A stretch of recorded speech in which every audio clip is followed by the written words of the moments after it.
Sebelum kita mulai acara diskusi kita, lebih dulu saya berikan sedikit hantaran ya. Kekerasan cyber menjadi masalah masyarakat yang dapat menimbulkan luka secara fisik, psikologis, dan emosional. Kekerasan cyber atau cybercrime mencakup berbagai perilaku online berbahaya dan dapat merusak kesetaraan gender serta melanggar hak-hak perempuan. Bagaimana dan apa peran kontrol diri dan kesepian pada kekerasan cyber, terutama pada korban remaja perempuan, itu yang mau kita diskusikan pada malam hari ini. Teman-teman sekalian, kita sudah memiliki dua narasumber yang tidak asing lagi. Untuk itu kita akan perkenalkan kedua narasumber kita. Silakan Miss tim FDI bisa menampilkan slide-nya. Yang pertama narasumber kita adalah Mbak Wiwin Carolina Putri Basel MC. Beliau mengecap pendidikan program sarjana psikologi dari Universitas Esa Unggul pada tahun 2022 yang lalu. Dan sesudahnya mengikuti program Magister Psikologi Sains di Universitas Tarumanegara. Pengalaman kerja beliau pernah menjadi asisten dosen psikologi di Esa Unggul dan juga pernah menjadi asisten psikolog pada Biro Psikologi Metamorfosis dan dari 2024 sampai sekarang menjadi penulis jurnal ilmiah dan peneliti juga di Universitas Tarumanegara. Itulah narasumber kita yang pertama. Selamat malam Mbak Wiwin. Kita bergembira Mbak Wiwin. Selamat malam Pak Raja. Ya, butuh waktu pada malam hari ini. Narasumber yang kedua adalah Ibu Dr. Francisca IR Dewi, MC. Beliau adalah dosen S1 dan S2 Fakultas Psikologi Universitas Tarumanegara. Mengecap pendidikan S1 Gajah Mada bidang sosiologi, S2 juga di bidang sosiologi di Universitas Indonesia, dan S3 bidang psikologi di Universitas Gajah Mada. Publikasi beliau bisa disaksikan dalam Google Scholar pada link yang tertera di depan Anda. Pengalaman kerja beliau staf pengajar program S1 dan S2 Fakultas Psikologi Universitas Tarumanegara, mengampu mata kuliah intervensi sosial, psikologi budaya, metode penelitian, dan penulisan ilmiah. Itulah narasumber kita yang kedua. Selamat malam Ibu Siska. Malam Pak Raja.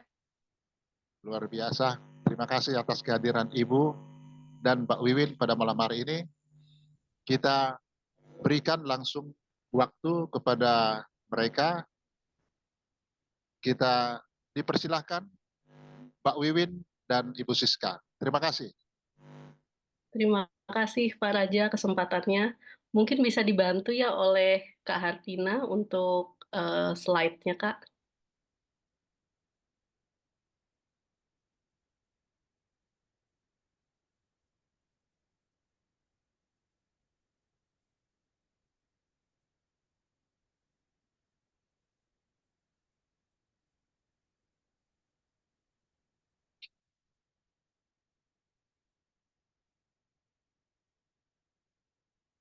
Oke, sudah terlihat ya Kak? Ya, sudah jelas. Ya. Saya mulai Pak Raja. Ya, silakan Mbak Wiwin. Selamat malam Bapak, Ibu, dan teman-teman FDI semuanya. Jadi pada kesempatan malam ini, saya akan menjelaskan terkait penelitian tesis yang telah kami lakukan dan dipublikasikan dengan judul Kontrol Diri sebagai Moderator Hubungan Kesepian dan Kekerasan Siber Remaja Perempuan. Jadi penelitian ini saya lakukan, dibimbing dan dibantu oleh Ibu Francisca dan Ibu Riana. Kita langsung masuk ke latar belakang penelitian. Baik, jadi pada era modern saat ini, kita pasti sadar ya, ketersediaan dan kemudahan untuk mengakses internet, menciptakan atau melahirkan berbagai platform media sosial yang dapat kita gunakan setiap hari untuk berbagai kebutuhan. Jadi, jika kita ingat-ingat saat ini sebagai berbagai kemudahan dalam media sosial ini telah mempengaruhi hampir seluruh aspek kehidupan manusia ya, terutama di kalangan remaja. Nah, jadi kalangan remaja ini merupakan salah satu pengguna aktif yang mendominasi berbagai platform media sosial untuk berbagai kebutuhan. Karena di dalam media sosial sendiri banyak menawarkan berbagai peluang dan membawa dampak positif dan dalam komunikasi, informasi, kemudian ada ekonomi dan lain sebagainya. Namun, berdasarkan penelitian sebelumnya dan fenomena yang terjadi dan kami temukan, media sosial ini ternyata tidak hanya berdampak positif terhadap penggunanya, ada juga dampak negatif, di mana kekerasan siber itu dapat terjadi dan membawa berbagai macam kesulitan di masyarakat. Nah, berdasarkan peristiwa yang tercatat di dalam penelitian, itu terdapat berbagai kasus kekerasan siber yang dialami oleh remaja perempuan, seperti menjadi korban pelecehan, kemudian ada juga pengancaman di dunia maya, dan lain sebagainya. Apa sih kekerasan siber itu sendiri? Jadi, bisa kita katakan atau definisinya, kekerasan siber ini merupakan jenis perilaku negatif di dunia maya yang cenderung merugikan orang lain. Jadi, kekerasan siber ini juga merupakan masalah yang serius ya teman-teman, yang yang dapat menimbulkan luka secara fisik, psikologis, dan emosional. Jadi memang kekerasan siber ini terjadi secara online, sering didapatkan atau terjadi di media sosial contohnya. Mungkin teman-teman sudah tidak asing lagi dengan kasus-kasus seperti ini. Kemudian ada juga kekerasan siber ini dikatakan telah menjadi masalah kesehatan masyarakat yang terus berkembang dan mencakup berbagai perilaku online berbahaya. Prevalensi kekerasan siber itu sangat bervariasi dan semakin meningkat di kalangan remaja, dan namun hal ini tuh sering kali disalahpahami dan bahkan tidak dianggap serius. Next slide, Kak.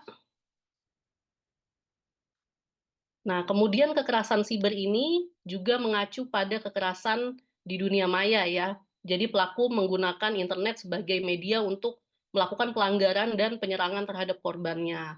Apa dan bagaimana sih bentuk-bentuk kekerasan siber itu sendiri? Jadi cukup bervariasi dan beragam ya. Eh, di antaranya itu seperti perundungan siber atau cyberbullying, ini kita sudah tidak asing lagi.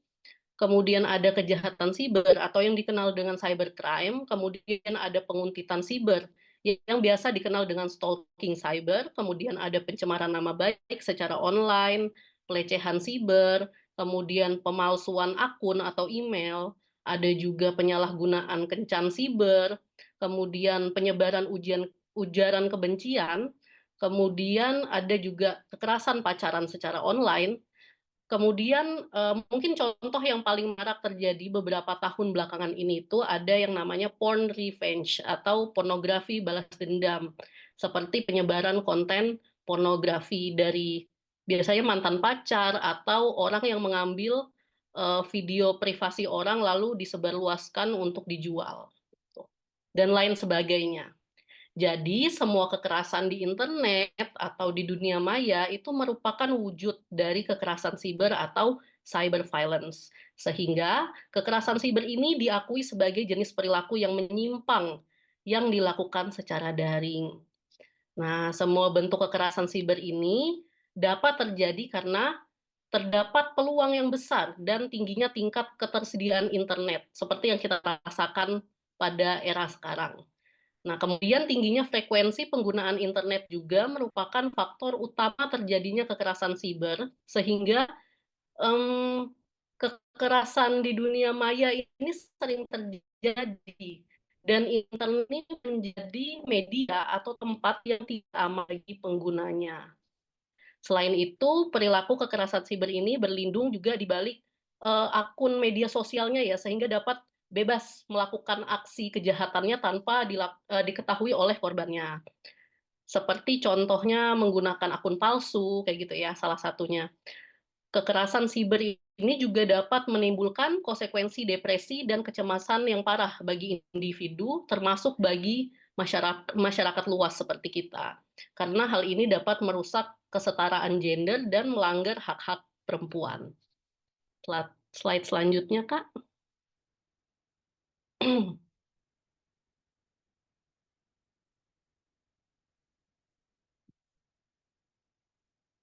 Aku Halo. tambahkan, berarti.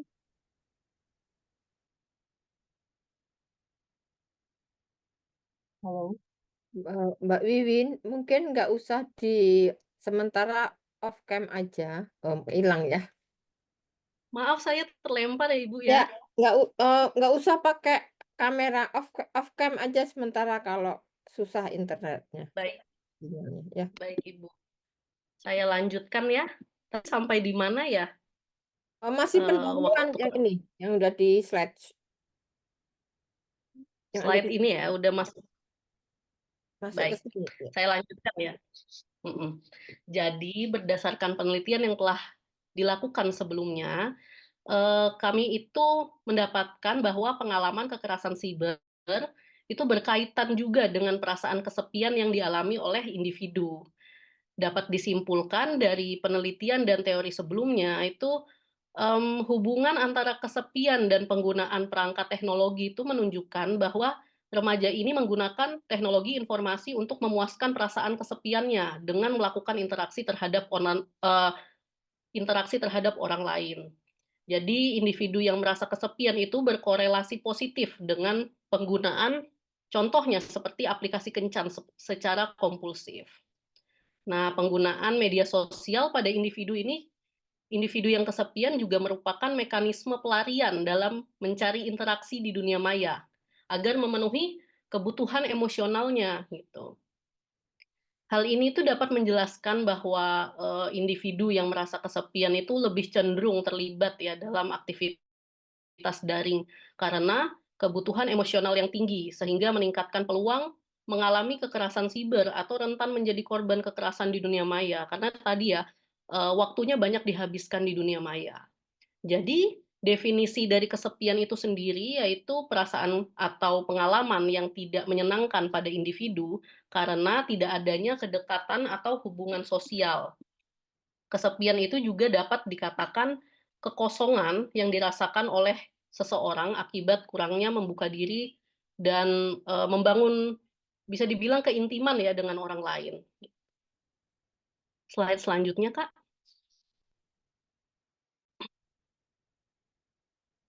Kemudian individu yang merasakan kesepian tadi yang sudah kita bahas itu berpeluang menjadi korban kekerasan siber ini ada kaitannya dengan kontrol diri. Jadi kesepian yang berdampak negatif terhadap kesejahteraan psikologis itu berkaitan dengan kontrol diri yang rendah sehingga dapat menimbulkan intrapersonal yang negatif. Jadi memang diketahui dari penelitian sebelumnya kesepian dapat menimbulkan kontrol diri rendah sehingga menyebabkan individu ini ketergantungan menggunakan media sosial ya dan mencari hiburan dalam interaksi daring sebagai mekanisme mengatasi perasaan terisolasinya. Hal ini juga dapat menimbulkan penggunaan internet yang bermasalah pada individu yang kesepian. Nah, sedangkan ada juga penelitian lain yang memberikan teori bahwa terdapat efek yang tidak langsung yang ditemukan antara kontrol diri rendah dengan viktimisasi. Hubungan ini dimediasi oleh peluang yang besar seperti jumlah waktu yang dihabiskan di dunia maya. Diketahui juga individu itu memiliki kontrol diri yang tinggi. Ketika individu yang memiliki kontrol diri tinggi itu dia lebih siap mengelola perilaku emosional agar dapat mengurangi kesepian yang dirasakan. Jadi kami menyimpulkan bahwa kontrol diri ini berperan dalam mencegah individu menjadi korban kekerasan siber. Karena memang memiliki upaya melindungi diri secara daring dan dapat mengurangi ya peluang viktimisasi atau maupun mempersulit pelaku kejahatan siber di dunia maya sendiri. Nah, kalau definisi dari kontrol diri ini, yaitu faktor penting dalam peristiwa viktimisasi siber. Pengembangan kontrol diri juga dapat membantu individu untuk kontrol diri ini merupakan cara individu dalam mengendalikan emosi dan dorongan dalam diri ya, sehingga mampu membuat keputusan yang efektif sesuai dengan standar ideal sosial. Itu definisi dari kontrol diri. Kemudian slide selanjutnya, Kak. Nah, ini kami mengumpulkan beberapa penelitian sebelumnya ya sebagai key artikel yang kami gunakan untuk penelitian ini. Eh, Teman-teman bisa lihat berikut merupakan daftar key artikel pada penelitian ini. Slide selanjutnya, Kak. Untuk kebaruan penelitian sendiri, jadi kebaruan penelitian ini membahas secara langsung ya peranan kontrol diri sebagai moderator dalam hubungan antara kesepian, kekerasan siber pada remaja perempuan yang mengalami kekerasan di dunia maya. Karena kami merasa penelitian-penelitian sebelumnya itu meneliti ketiga variabel ini secara terpisah, namun belum secara spesifik meneliti secara langsung ketiga variabel tadi. Gitu. Nah, kemudian alasan peneliti menggunakan partisipan remaja perempuan saja itu karena terdapat informasi pada penelitian sebelumnya yang melaporkan perempuan itu masih dianggap lemah dan dianggap lemah di kalangan masyarakat sehingga rentan menjadi korban kekerasan siber. Lalu kami merujuk juga pada fenomena yang terjadi sebelumnya. Terdapat tingginya kasus kekerasan berbasis gender online pada remaja yang meningkat tajam pada awal tahun 2024. Maka tujuan dari penelitian ini sendiri itu untuk mengetahui peranan kontrol diri sebagai moderator dalam hubungan kesepian dan kekerasan siber pada remaja perempuan. Slide selanjutnya, Kak. Nah, untuk bagan kerangka berpikir ini, teman-teman bisa lihat di slide. Jadi remaja perempuan itu merupakan individu yang rentan menjadi korban karena menjadi pengguna aktif dalam mengakses internet. Artinya kekerasan digital itu saling berkaitan dengan kesepian dan kontrol diri pada remaja. Kemudian dapat disimpulkan juga bahwa remaja yang mengalami kesepian itu dan memiliki kontrol diri rendah itu cenderung mengalami kekerasan siber. Sebaliknya, remaja yang mengalami kesepian, namun jika dia memiliki kontrol diri yang tinggi, itu dia cenderung mampu menghindari kekerasan siber. Hal ini kami simpulkan menunjukkan bahwa kontrol diri berperan penting terhadap perasaan kesepian dan peristiwa korban siber yang terjadi pada remaja. Jadi, hipotesis pada penelitian ini yaitu kontrol diri itu berperan sebagai moderator dalam hubungan kesepian dan kekerasan siber pada remaja perempuan. Next slide, Kak. Untuk bagian metodologi penelitiannya, desain penelitian ini itu menggunakan pendekatan kuantitatif korelasional, non-eksperimental.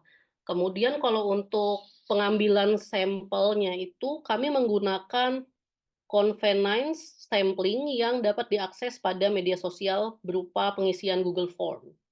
Kemudian untuk partisipan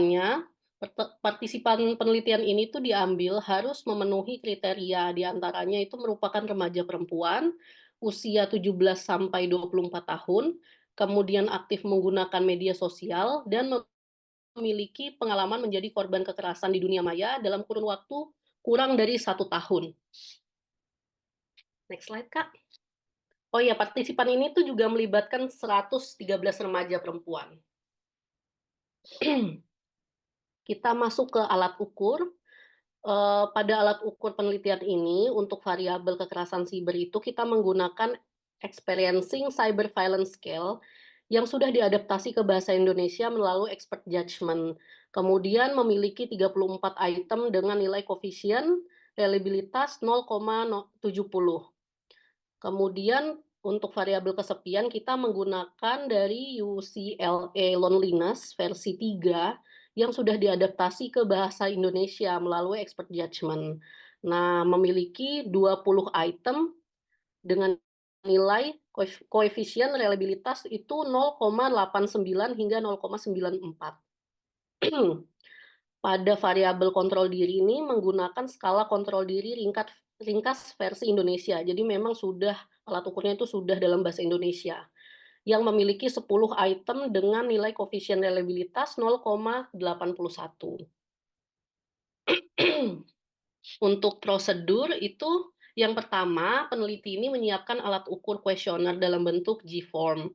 Kemudian setelah alat ukur dan kuesioner siap, peneliti ini menyebarkan link yang berisi G-form tersebut pada flyer atau poster yang diunggah dalam berbagai media sosial. Kemudian pengisian kuesioner ini membutuhkan waktu kira-kira 15-20 menit. Ketika data yang diisi itu sudah dikumpulkan dari partisipan pada Google Form, itu kami masukkan ke dalam Microsoft Excel. Kemudian setelah di Microsoft Excel, kami adakan pengujian atau analisa data yang dilakukan menggunakan SPSS ketika hasilnya itu sudah terkumpul. Nah, setelah proses pengolahan data itu sudah selesai dilakukan, kami melakukan interpretasi dan menulis hasilnya, termasuk diskusi dan kesimpulan dalam penulisan penelitian. Pada hasil dan pembahasan, ini selanjutnya data yang kami peroleh ini melalui hasil penyebaran kuesioner itu ada sebanyak terkumpul ya awalnya 410 partisipan yang telah mengisi kuesioner.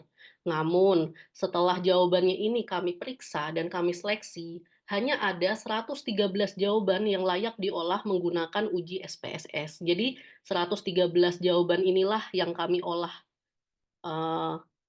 berikutnya. Slide selanjutnya, Kak.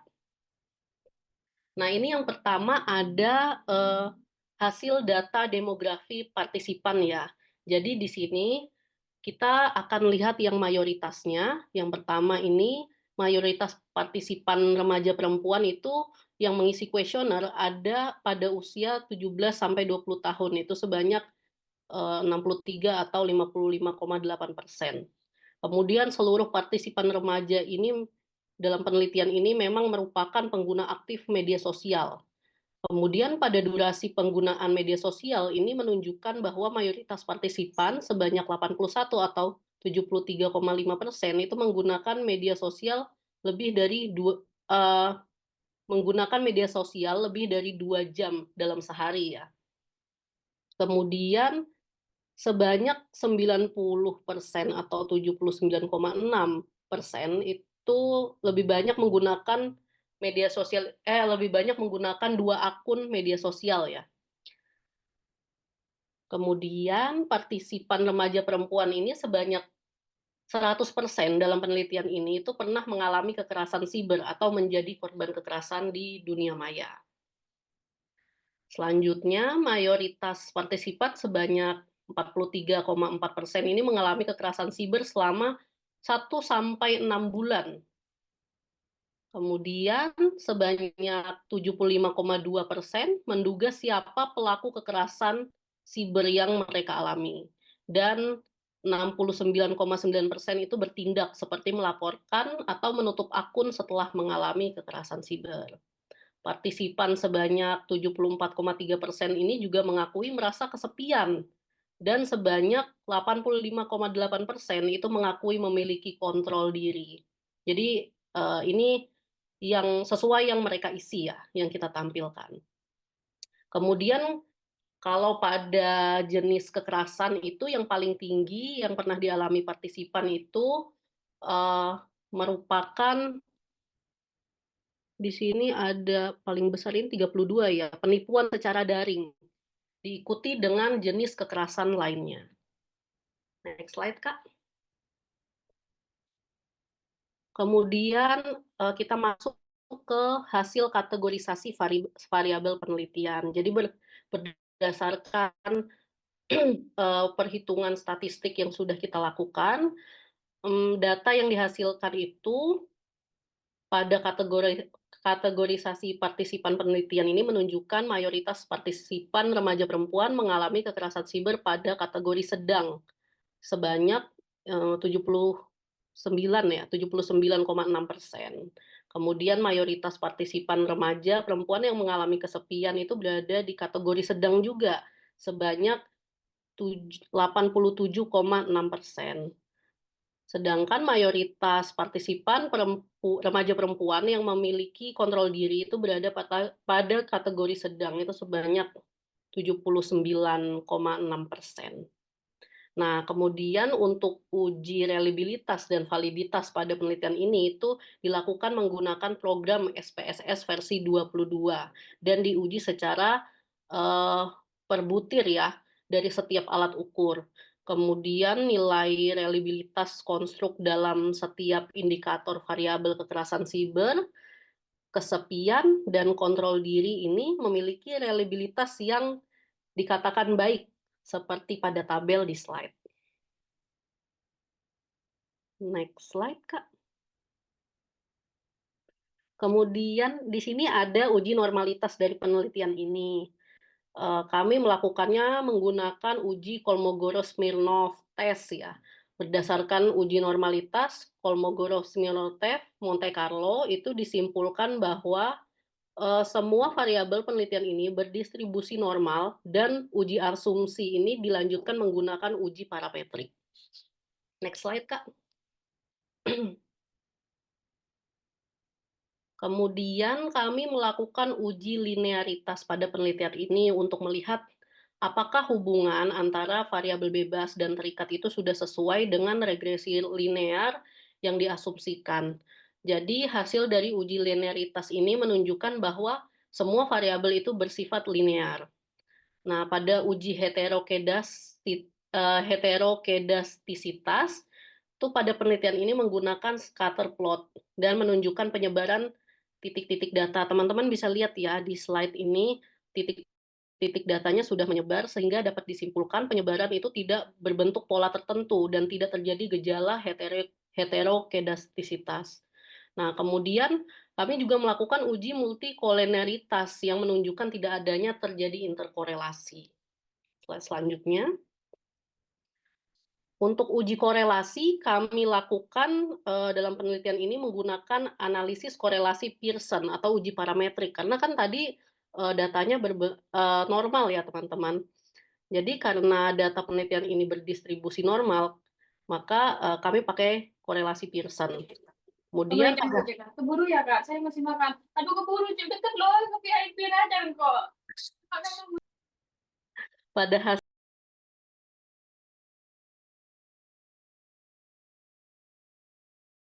Sorry Mbak Wiwin, boleh di-unmute dulu Mbak?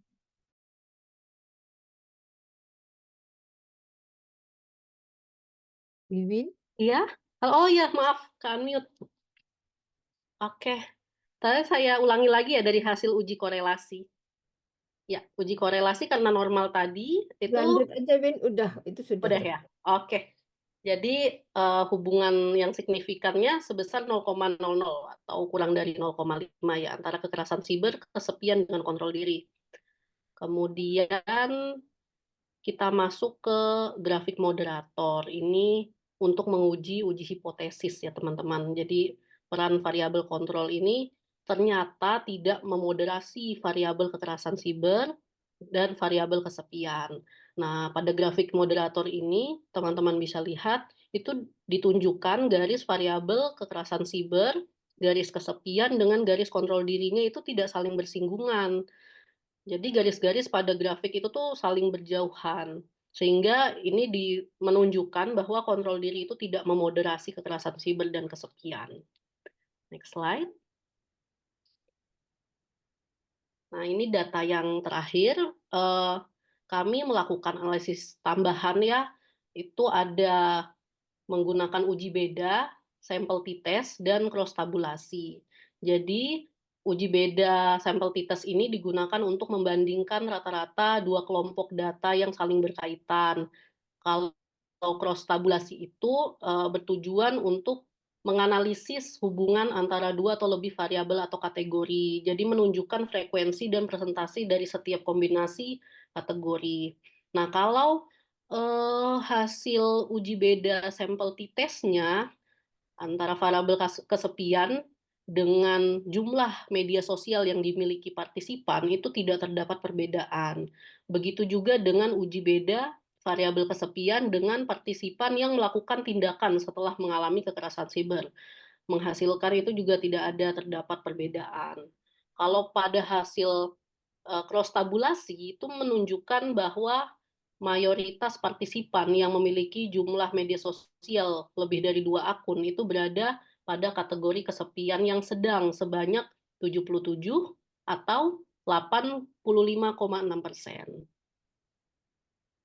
Next slide, Kak. Kita masuk ke hasil diskusi ya. Jadi pada diskusi penelitian ini, kami menyadari atau peneliti menyadari bahwa kekerasan siber ini memiliki dampak yang negatif yang signifikan terhadap kesehatan mental dan kesejahteraan remaja. Sehingga hal ini tuh penting, dianggap penting untuk dipahami karena kekerasan siber ini banyak terjadi di dunia maya dan memiliki resiko yang serius terhadap korbannya. Nah, dalam dinamika penelitian ini, kontrol diri ini dipilih sebagai moderator karena terdapat penelitian sebelumnya yang menunjukkan kontrol diri yang rendah itu berkaitan dengan terjadinya kekerasan siber dan kesepian yang dialami korban. Setelah dilakukan penelitian ini, terdapat hubungan yang signifikan tadi antara kekerasan siber, kesepian, dan kontrol diri. Namun, pada uji moderator atau uji hipotesis, kontrol diri ini ternyata tidak memoderasi kekerasan siber dan kesepian. Jadi, hipotesis pada penelitian itu ditolak. Meskipun hasil uji moderator ini tidak terbukti, namun dari uji korelasi ini mengindikasikan bahwa kontrol diri ini tetap berperan atau berkontribusi dalam terjadinya kesepian dan kekerasan siber. Nah, individu dengan kontrol diri tinggi itu memiliki pengelolaan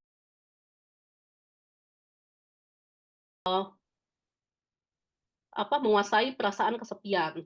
Sedangkan individu dengan kontrol diri yang rendah itu cenderung memiliki tingkat kesepian yang tinggi, sehingga individu itu cenderung tidak dapat mengatasi rasa kesepian secara efektif. Nah, kemudian kami juga memperhatikan dari data demografi dan hasil cross tabulasi tadi menunjukkan bahwa partisipan yang kesepian itu cenderung memiliki lebih dari 2 akun media sosial agar dapat mencari lebih banyak hiburan dan dukungan sosial melalui dunia maya. Kemudian diketahui juga bahwa kontrol diri rendah itu berkaitan dengan kesepian yang tinggi dan dapat menyebabkan pengucilan sosial serta kesendirian, sehingga dapat disimpulkan individu yang kesepian ini banyak mencari hiburan dan membuat banyak akun untuk mencari berbagai hiburan maupun dukungan sosial. Namun, dampak negatif dari besarnya peluang akan terkena kekerasan siber ini tetap tidak dapat dihindari. Next slide, Kak.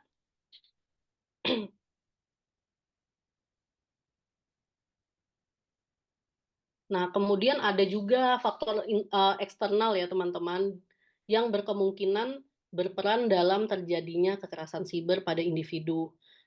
Individu dengan intensitas penggunaan media sosial yang tinggi ini cenderung berpeluang mendapatkan kekerasan siber karena tidak dapat mengontrol berbagai hal di dalam dunia maya. Jadi, teknologi informasi dan komunikasi dengan berbagai macam kemudahan itu dapat dimanfaatkan orang lain yang tidak bertanggung jawab untuk melakukan kekerasan secara daring.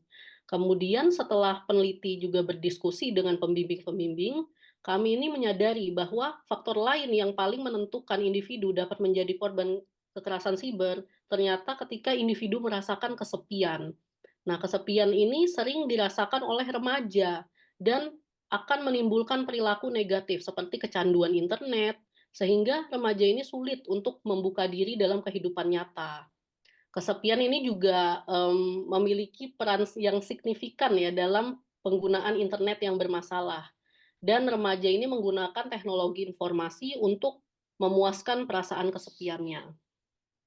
Jadi hal-hal ini tuh menunjukkan bahwa individu yang merasakan kesepian itu cenderung terlibat dalam aktivitas daring, sehingga meningkatkan peluang mengalami kekerasan siber. Sedangkan kalau individu yang tidak kesepian, dia cenderung dapat membela diri ketika terkena kekerasan siber karena memiliki dukungan sosial dan dapat mengalihkan perhatian maupun rutinitas mereka ke hal-hal aktivitas lainnya, sehingga membantu mereka itu mengatasi dampak negatif dari kekerasan siber.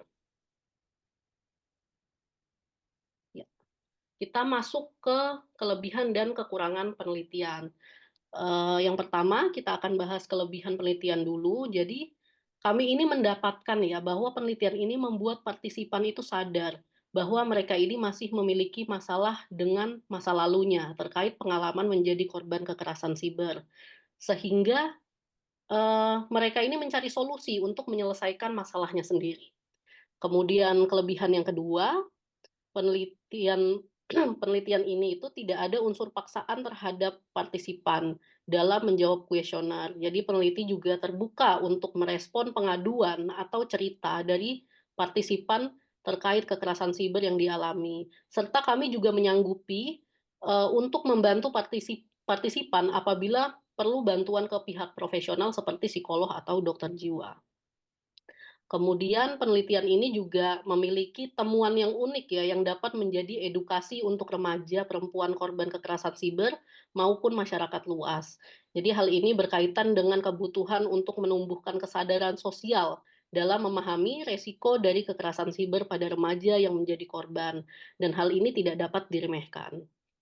Sedangkan untuk keterbatasan penelitian ini, kami menyadari di akhir bahwa item dari alat ukur kontrol diri yang diasumsikan peneliti ini kurang menggambarkan kontrol diri yang khas untuk korban kekerasan siber. Jadi alat ukur yang digunakan ini berisi bunyi atau item kontrol diri yang umum. Terkait hal ini, mungkin kita perlu alat ukur kontrol diri rendah dengan bunyi item yang sesuai dengan gambaran korban kekerasan siber. Kemudian keterbatasan yang kedua, yaitu dari hasil jawaban partisipan yang layak digunakan dalam pengolahan data ini hanya sebanyak 113 jawaban kuesioner dari 410 jawaban kuesioner, karena banyak jawaban yang tidak layak uji. Nah, kami merasa partisipan ini banyak memberikan jawaban kuesioner yang tidak serius atau asal memilih, padahal peneliti tidak merekam data pribadi dalam Google Form. Nah, hal ini keterbatasan yang kedua ini berkaitan dengan keterbatasan yang ketiga dalam pencarian partisipan penelitian. Jadi penelitian ini memiliki kendala karena banyak pertimbangan dan pengaduan traumatis kepada peneliti dari calon partisipan lewat chat pribadi WhatsApp. Beberapa calon partisipan itu juga mengakui ya bahwa mereka malu jika pengalamannya ketahuan ada pada data kuesioner tersebut. Mungkin ada kekhawatiran kalau dibaca banyak orang dan lain sebagainya. Nah, ada juga yang teringat dengan pengalamannya atau traumatis gitu. Ada juga yang mengakui bahwa sedang dalam kondisi pengancaman porn revenge dari pasangannya. Hal ini tuh membuat partisipan ini banyak yang mundur dalam menjawab kuesioner atau menjawab secara asal. Jadi peneliti ini memutuskan untuk mencatat di penulisan penelitian terkait pertimbangan dalam penelitian berikutnya. Jika penelitian ini kembali dilanjutkan atau dikembangkan, mungkin partisipan yang digunakan merupakan korban yang sudah selesai dengan masa lalunya atau traumatisnya, sehingga dapat menjawab kuesioner dengan baik. Next slide, Kak. Untuk implikasi penelitian ini implikasi penelitian itu dapat menjadi psikoedukasi dan membantu remaja perempuan korban kekerasan siber, serta masyarakat dalam mencegah dampak kekerasan siber. Kemudian remaja perempuan dan masyarakat juga dapat mengetahui penanganan pasca mengalami kekerasan siber dan cara bermedia sosial yang bijak. Slide selanjutnya. Nah, untuk kesimpulan dari penelitian ini, itu terdapat hubungan yang signifikan antara kontrol diri, kesepian, dan kekerasan siber. Kontrol diri dalam uji hipotesis tidak terbukti memoderasi kesepian dan kekerasan siber. Hasil penelitian ini mengungkapkan bahwa hipotesis ditolak. Meskipun hasil uji hipotesis tidak terbukti, namun dari uji korelasi mengindikasikan bahwa kontrol diri ini berperan atau berkontribusi dalam terjadinya kesepian dan kekerasan siber. Nah, untuk saran dalam penelitian ini sendiri, yaitu pada penelitian selanjutnya dapat memperhatikan alat ukur kontrol diri dan dapat disesuaikan dengan karakteristik atau kriteria korban. Sejauh ini, peneliti belum menemukan alat ukur kontrol diri yang sesuai dengan kriteria korban kekerasan siber. Terkait pengaduan dari calon partisipan yang disampaikan pada peneliti, mungkin penelitian ini membuat calon partisipan lebih sadar bahwa mereka masih memiliki masalah terkait pengalaman kekerasan siber yang pernah dialami dan dapat menghubungi profesional jika membutuhkan penanganan. Kemudian yang ketiga, remaja perempuan korban kekerasan siber yang merasa kesepian disarankan untuk mencari kegiatan positif di kehidupan nyata, bersosialisasi dengan lingkungan, dan mencari dukungan sosial. Remaja juga harus berhati-hati dan bijak dalam menggunakan teknologi informasi. Slide selanjutnya, Kak.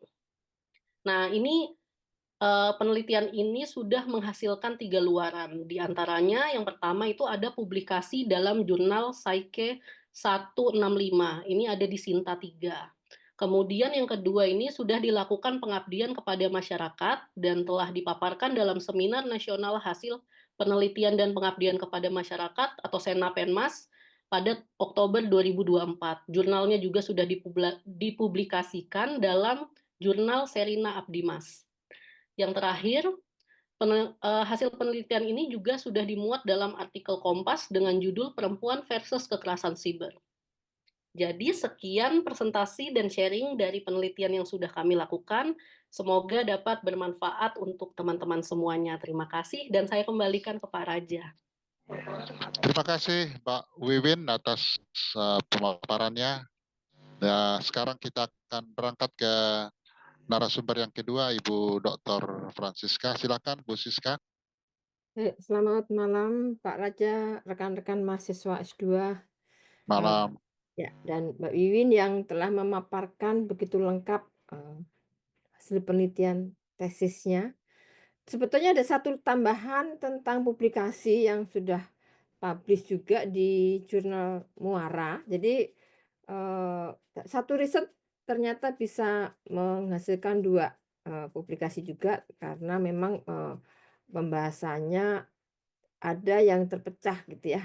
Dan tadi digambarkan bahwa memang kesulitan ataupun juga effort yang tinggi ketika kita ingin mendapatkan data yang valid, data yang tepat ketika kita melakukan penelitian dengan topik-topik yang cenderung sensitif gitu ya. Ini terkait dengan masalah ya pengalaman tidak menyenangkan sehingga teman-teman yang akan melakukan penelitian tentunya bisa memperhatikan beberapa kekurangan yang telah dilakukan atau diidentifikasi oleh Mbak Wiwin gitu ya, beberapa hal tadi. Kenapa tidak terjadi masalah, tidak terjadi moderator atau tidak memoderasi kontrol diri terhadap itu karena memang temuannya adalah memang kondisi mereka adalah yang kontrol dirinya sedang gitu ya.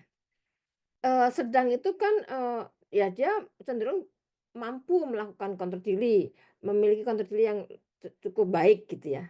Nah, dan mayoritas sekitar kalau nggak salah tadi sekitar 90 orang. Ya, Mbak Wiwin ya. Jadi besar. Jadi kalau kita mau betul mau membuktikan ya, kita kan tidak mau memaksakan membuktikan itu memang kalau baik, tapi karena keterbatasan waktu, selalu penelitian itu dibatasi oleh waktu, biaya, atau dana gitu ya. Jadi kita mau bikin penelitian mau berapa lama ketika kita merasa melakukan ini kita cari lagi partisipan yang betul-betul mengalami atau memiliki kontrol dirinya yang cenderung tinggi, sedang dan tinggi, yang rendah nggak usah misalkan. Atau sorry maaf, harusnya lebih banyak yang rendah, dia nggak mampu mengontrol dirinya, tapi sampai kapan kita mau berhenti? Sehingga suatu riset itu pasti ada sesuatu hal yang ada kelemahannya, kekurangannya, dan kita memahami itu. Jadi waktu, tenaga, ya, dan biaya itu menjadi membatasi kita ketika kita melakukan penelitian, namun kita terbuka untuk mengakui bahwa kita memiliki kelemahan-kelemahan, kekurangan dalam penelitian ini. Kita terbuka.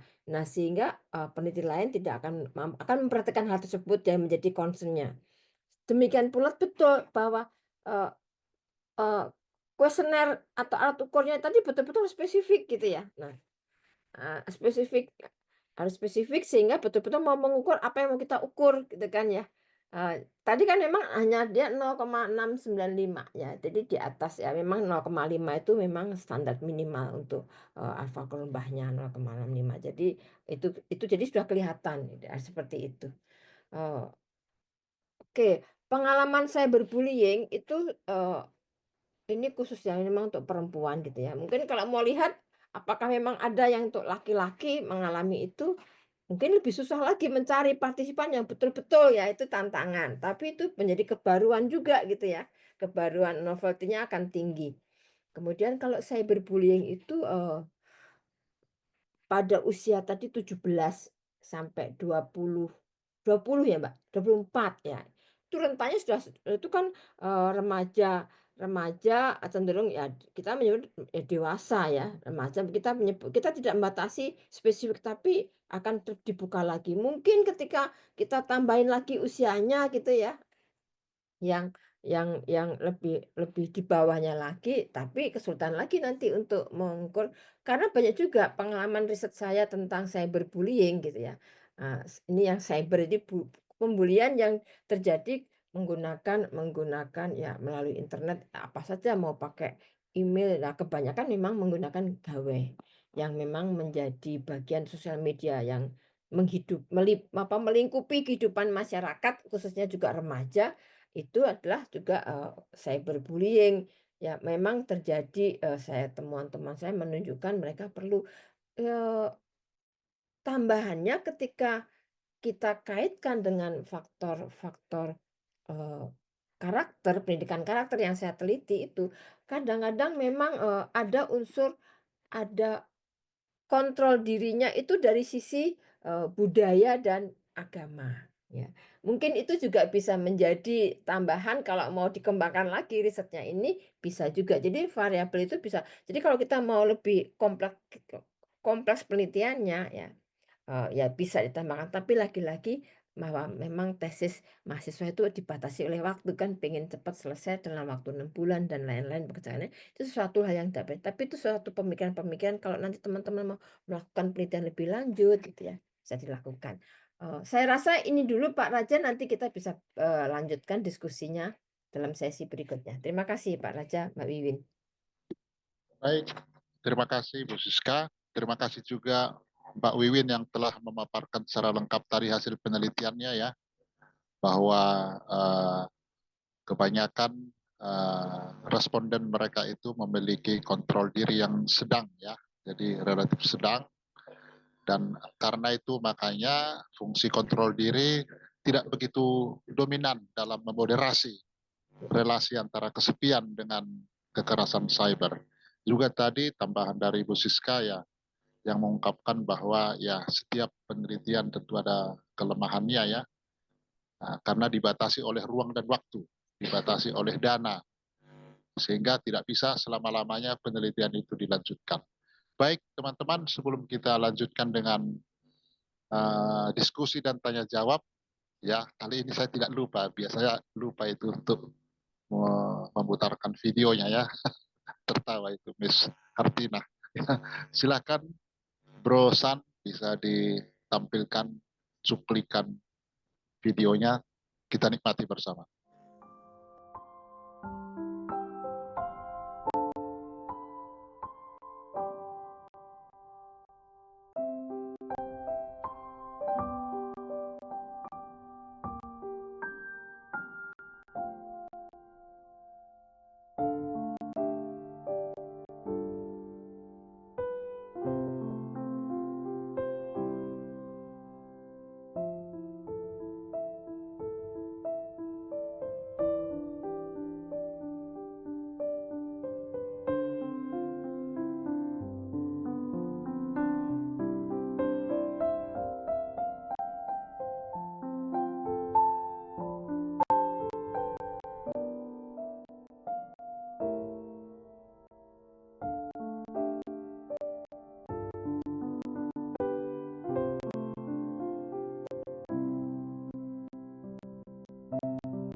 Atas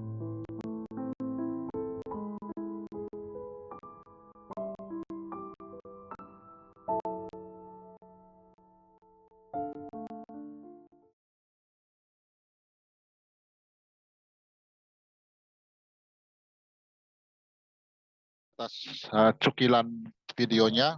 Teman-teman sekalian, kita telah mendengarkan tadi pemaparan dari kedua narasumber kita. Sekarang diberikan waktu kepada kita untuk berdiskusi, ya.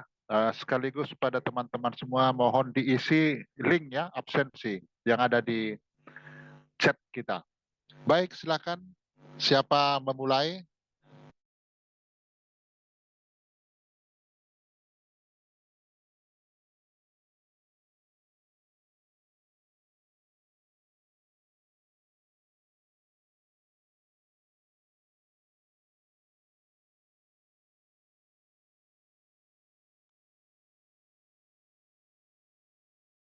Ya, silakan Mbak Tenisia.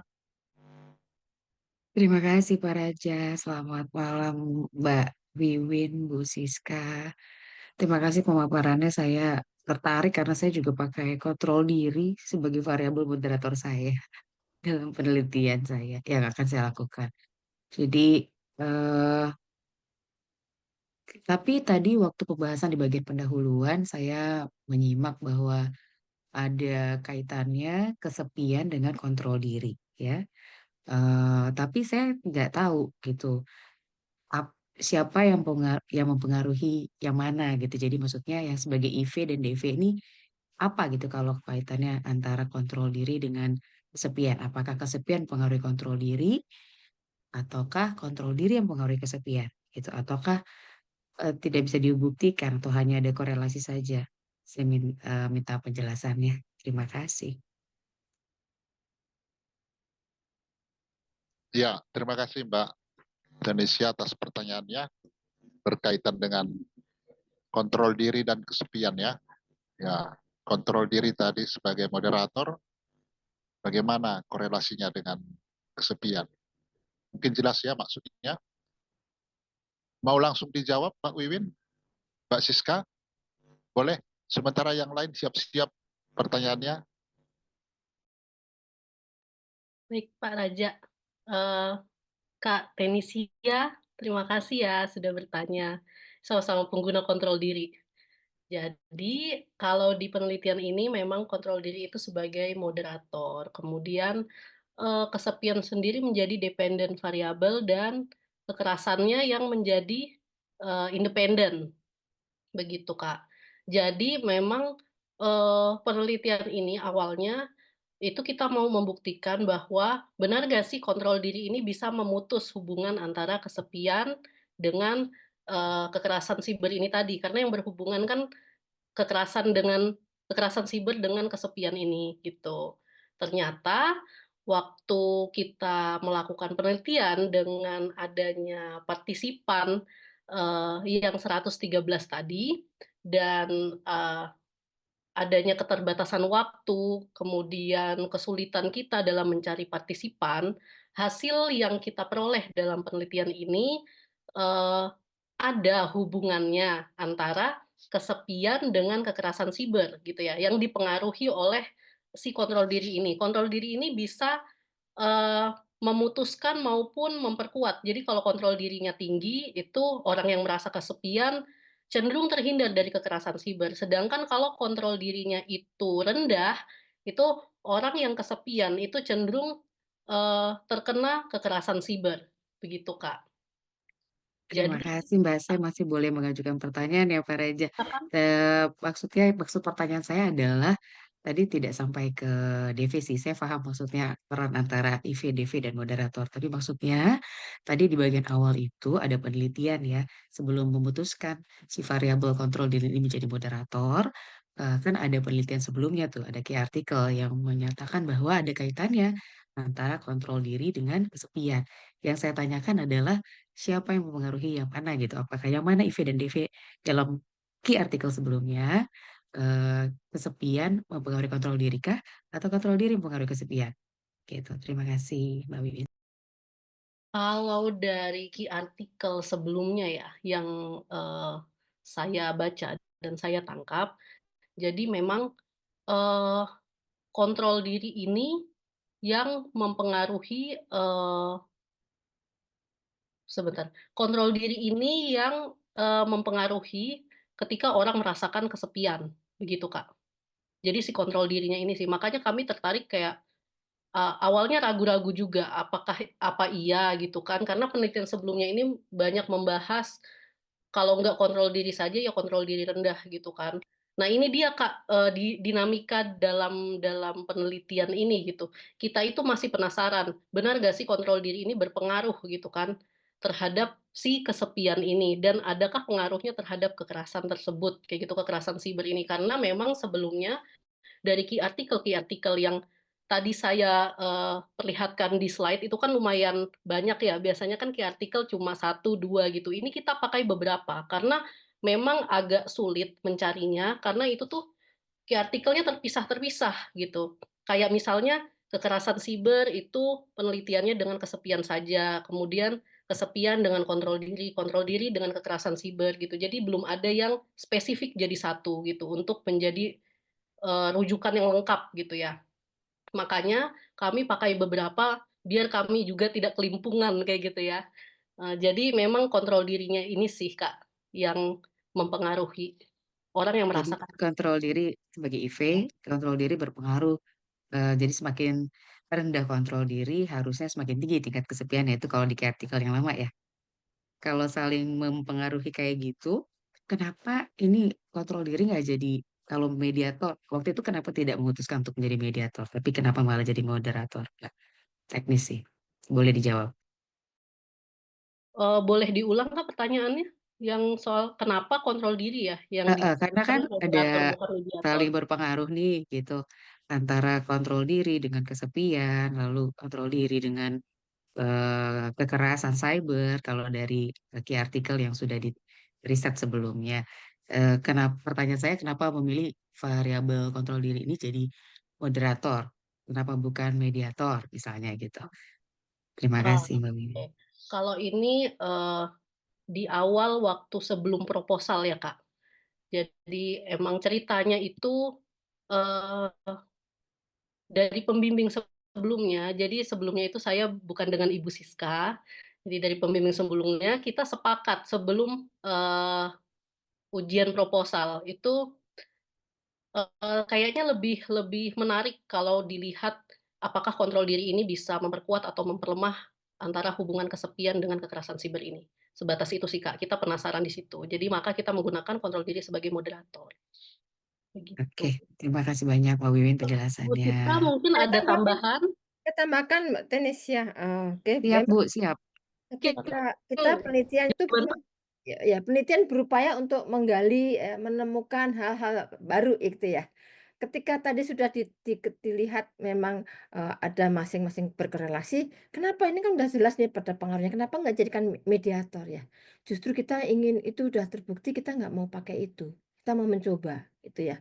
Nah, akhirnya kita menemukan beberapa hal yang menjadi kelemahan kekurangan tadi. Kurangnya spesifik, alat ukur, ya kontrol dirinya, jadi terlalu umum itu memang, kita waktu itu juga nggak terpikir ya, nggak terpikir sampai betul-betul harus menggambarkan, yang situasi kontrol dirinya terkait sama kontrol diri untuk cyber gitu, kekerasan cyber, terkait sama ini sifatnya umum. Nah, ini menjadi satu pengalaman yang berharga ketika kita mau melakukan satu riset gitu tuh, betul-betul kita instrumen tuh penting gitu ya, di kuantitatif itu instrumen penting karena itu. Itu yang saya rasa. Tapi memang kalau udah biasa, ya kita memang pertama pakai mediator ini kan udah berubah lagi ya Mbak Wiwin ya, kita memang pertama kali udah mediator, kita coba memang pasti udah jelas kita pakai moderator aja yang berbeda. Nah, itu menjadi salah satu, novelty-nya ya kita memang mencoba mencari yang lain ya. Kalau gitu, dan tidak hal yang menjadi kendala tadi memang partisipan tadi. Betul-betul kita menyeleksi yang betul-betul dia memang nggak punya kontrol, jadi rendah. Ini kecenderungannya mayoritas sedang. Nah itu pun pertama kan udah 400 kita seleksi. Wah ini kayaknya nggak bener nih, yang tinggi jangan dimasukkan dong, udah kontrol tinggi nggak sesuai nanti. Semua akhirnya kita kategorisasikan, tinggal menyusut lah, tinggal 113. Itu prosedurnya, Tenis ya. Oke. Jadi nanti buat Siap, teman-teman Bu. perlu Terima ya, kasih. teman-teman Mm-mm. perlu memperhatikan atur ya, mudah-mudahan kalau udah Iya, terlanjur ya diskusikan. Yang penting pembahasannya itu reasonable gitu ya. Lalu ada memang justifikasi ya, Bu ya. justifikasi itu penting banget, betul, itu nggak masalah. Kita tidak Siap, Bu. perlu terbukti, tapi bagaimana secara logikanya, oh karena ini kontekstual, ini konteksnya adalah masyarakat kita yang mungkin itu tadi jawabannya juga akhirnya diseleksi. Jadi kadang-kadang teman-teman juga nanti kalau sekarang mungkin sudah selesai pada ngambil data ya, ataupun nanti ketika mau menganalisis, memberikan pembahasan, nah itu harus mencoba mencari kita mencoba menganalisis beberapa butir juga kita lihat terus atau mungkin kalau perlu bahkan bisa melakukan wawancara ya, menambahkan itu untuk mendukung gitu ya. Kalau kita memang nggak kadang-kadang kita perlu ya mungkin mencari kasus-kasus yang ada barangkali untuk menguatkan. Itu pentingnya kita yang pembahasan itu. Begitu Mbak Tenis ya. Terima kasih banyak penjelasannya, Bu Siska. Ya, silakan teman-teman Iya, yang lain. silakan. Memang kalau sudah biasa minum cendol, ya kalau minum cendol terus pasti nggak menarik. Jadi kini dicampur cendol, dicampur dengan yang lain, gimana rasanya? Mungkin mirip ya analogi yang seperti itu ya dalam penelitian juga. Ya, jadi ya mungkin sebagai mediator mungkin dianggap sudah biasa gitu atau sudah banyak yang membahas. Bagaimana? Jadi memang penuh dinamika ya penelitian itu ya teman-teman sekalian. Jadi dalam perjalanan waktu itu mungkin muncul ide ya dan dari ide ini kemudian dikembangkan. Mungkin demikian. Ya ada di sini pertanyaan dari Mecerati Rajasa. Ini Marga Rajasa ya, bukan saudaranya Rajasa yang lain ya. Ini pertanyaannya demikian ya, Mbak Wiwin. Apakah bisa di-share pertanyaan-pertanyaan di kuesioner? Apakah alat ukur kontrol dirinya tergambar dari pertanyaan di kuesioner? Ya, Oke. itu. Berarti Ya, ini dimunculkan di slide ya? Mau lihat alat ukurnya? Boleh, demikian. boleh. Kalau atau dia tadi ingin dimunculkan tuh ingin pinjam atau ingin tahu isinya gitu ya? Mbak Rajasa. Kebetulan lagi di off cam, tapi coba ingin tahu isinya, betul. Jadi Oh iya, ingin tahu gitu. isinya. Ingin tahu isinya. Seperti Oke. apa? Tidak. Kan tadi ada 7 item ya? Ya, ada 7 item. Saya izin share ya, Ibu. Iya. Ada Ya, 10 bisa item. di-share sepertinya ya. Oke. Saya izin share ya Pak Raja. Apakah sudah terlihat? Oke, Ya. mungkin bisa diperbesar supaya bisa dibaca. Sudah terlihat Bapak? Ya, sudah besar, sudah ada 10 item. Ya, Lumayan. ini ada 10 item. Ini bentuknya alat ukur kontrol diri yang umum ya. Jadi memang tidak menggambarkan kontrol diri rendah untuk korban kekerasan siber. Jadi teman-teman mungkin bisa dibaca per butirnya. Menurut saya dan sudah berdiskusi dengan pembimbing-pembimbing saya bahwa ini tidak menggambarkan. Makanya ini juga salah satu kelemahan dari penelitian ini. Sehingga saya mau mengganti pun ke kontrol diri yang sesuai dengan untuk menggambarkan korban kekerasan siber itu sampai sekarang belum dapat gitu. Harus membuat sendiri.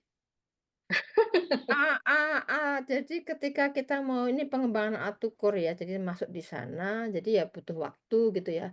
Eh, Kalau kita mau mengadaptasi gitu ya, adaptasi atau adaptasinya adalah kita mencoba dengan konteks cyber gitu ya, konteks korban cyber ya. Tentunya itu harus ini dulu, idealnya memang begitu. Tapi karena sudah terjadi ya, nah nanti teman-teman aja kalau yang belum melakukan, itu harus betul-betul diperhatikan. Kalau sangat terlalu umum, tidak ada kaitannya ya, ini kan, saya pemalas. Ini kan kurang sangat tidak relevan. Terkadang saya tidak bisa menghentikan diri saya dari sesuatu meskipun saya tahu itu salah. Itu masih oke. Jadi tidak semuanya salah, ya. Ada beberapa item nomor 8 itu masih bisa dipakai gitu ya, karena kaitannya dengan konteksnya itu. Kaitannya dengan dia pengguna. Kan ini pengguna dari ya, dia aktif menggunakan sosial media. Nah, ini yang tidak kita aplikasikan gitu ya. Saya sudah bekerja dengan efektif dalam meraih tujuan jangka panjang. Ini tidak relevan gitu ya, nomor 4 gitu ya. Tapi kebetulan tetap lolos itemnya di atas 0,3 waktu itu ya Mbak Wiwin kita batasnya ya. Nah, bukan 0,2 teman-teman, 0,3 kita pakainya. Ya. Saya menolak hal-hal yang buruk untuk diri saya. Hal-hal yang buruk untuk diri itu bisa kaitannya kalau kita masih bisa dalam konteks penggunaan sosial media, gitu. Hal buruk kalau emang itu dimaksud. Nah, ini beberapa item yang memang perlu diperhatikan gini ya, terlalu mau jadi seperti itu. Oke, bagaimana Mbak Rajasa? Dan ini mempengaruhi hasil ya Bu ya setelah Pasti, pasti. Jadi nanti teknisia kalau mau menggunakan alat ukur self control harus betul-betul diperhatikan gitu ya. Menjadi Konteksnya ya Bu ya, nanti iya, hal yang dikembangkan. Jadi berharga. Nah, saya itu tidak mampu nanti menahan kalau godaan di sosial media misalkan. misalkan Gitu. iya, sehingga tepat. Kemudian kalau bisa itu diuji coba dulu deh. Karena ini bukan yang baku kan udah. Jadi lebih baik digunakan mau coba 30 dulu kalau kita mau yakin ya, mau pasti itu lebih sebaiknya seperti itu. Jadi Catat Bu. 10 itu tidak semuanya yang bisa mewakili konteks riset ini gitu. Jadi ya terlihat. Terima kasih Bu. Ya, oke. Terima kasih Kak Rajasa sudah bertanya. Oke. Jadi Mungkin semakin bisa ya, ini ajang untuk belajar dari hal-hal yang kurang bisa dapat dicermati sehingga rekan-rekan dapat bisa. Kalau udah terlanjur nih udah ngambil data Bu, ya nanti nggak apa-apa, nanti pada saat ini harus kaya pembahasannya, justifikasinya, cari banyak artikel yang banyak untuk mendukung gitu ya. Di dalam pembahasan itu adalah bagaimana kita peneliti itu mengkomparasikan hasil penelitian kita. Mengkomparasikan dengan yang pernah ada atau mungkin juga dengan menggambarkan dengan setting atau konteksnya. Itulah yang penting di sana. Jadi tidak perlu ragu ketika nggak terbukti nggak masalah. Jadi bukan itu ya. Oke, lanjut Baik, silakan yang mau bertanya lagi. terima kasih Mbak Siska. Nah, penanya yang berikut adalah Mbak Wiliani Handali ya. Saya ingin bertanya apakah dalam penelitian terdapat pertanyaan pada partisipan bagaimana kontrol diri yang mereka miliki pada partisipan yang memiliki kontrol diri sedang, Oh, izin. atasi kesepian Ini dan Pak, ya. kekerasan cyber. Jadi Iya. itu tadi pertanyaannya yang di screening untuk pertanyaan partisipan ini adalah mereka yang aktif menggunakan sosial media. Bukan kontrol dirinya dia rendah dulu enggak. Kalau enggak tadi hanya 20 tadi yang dipakai. Terlalu sedikit itu. Awalnya kami gunakan semuanya. Enggak cocok ini sebelum 400 jadi 300-an kalau enggak salah, apa 200 ya Mbak Wiwin ya? sebelumnya 200 Bu. Nah, 200 itu kita masih enggak bisa itu, yang tinggi enggak boleh masuk. Konteksnya yang tinggi nggak boleh masuk, kemudian yang, kesepiannya, rendah nggak boleh ya, Ya, sedang betul dan Ibu. tinggi. Jadi ada yang sedang dan tinggi, yang rendah dan yang tinggi. Itu yang kita seleksinya di situ, sehingga betul-betul menggambarkan. Ternyata masih tidak bisa menjawab hipotesisnya. Jadi tidak melakukan itu, yang dilakukan adalah partisipannya kriterianya apa. Kita tidak di judul kita nggak mengatakan harus yang mengalami kontrol diri rendah kan, nggak ada. Tapi pengguna sosial media yang terkait sama kekerasan cyber adalah sosial media. Jadi seperti itu Mbak, tadi yang bertanya Mbak. Oke. Begitu, ada tambahan Mbak Wiwin? Cukup? Ya, kalau Baik, menurut Ibu. saya Terima kasih. untuk cara mengatasi kesepian agar tidak mengalami kekerasan siber itu kita ya benar kata Ibu Siska, kita tidak men-screening itu. Jadi di dalam kuesioner itu kita tidak memasukkan bagaimana mereka memiliki kontrol diri ketika mereka sedang kesepian kayak gitu Kak. Jadi memang tidak ada pertanyaan mengenai hal itu di dalam kuesioner, seperti itu. Yang kita masukkan itu cuma sebatas ini, data demografi yang kita tampilkan tadi gitu. Jadi mereka banyak memilih itu di bagian jenis kekerasan siber yang pernah dialami atau pengalamannya. Itu aja kayak gitu. Begitu Kak Wiliani. Jadi kriterianya partisipan itu apa yang menjadi itu yang menjadi kita untuk screening, ya. Jadi yang proses screening dilakukan dengan hal itu. Jadi kita kalau mau diolah lagi hanya 20, kalau seandainya kemungkinan ketika jumlahnya banyak di atas apa ya, sekitar di atas 70 gitu ya atau 80 gitu, mungkin yang kita bisa olah kan, mungkin bisa juga ketemu ya kemungkinan karena logikanya yang rendah itu yang nggak bisa ya kan, karena rendah itu. Ya, tapi ya itu tadi keterbatasan oleh waktu, itu akhirnya kita tidak ya sudah yang seperti ini kita sudah ambil yang terbaik menurut kami secara metodologi juga ya kita jelaskan. Ya, Bagaimana Mbak Wiliani? oke. Iya Pak, jelas Pak. Terima kasih Ibu. Terima kasih Ya, Mbak Yudin. Ya. oke baik. Ya, silakan teman-teman penanya berikutnya.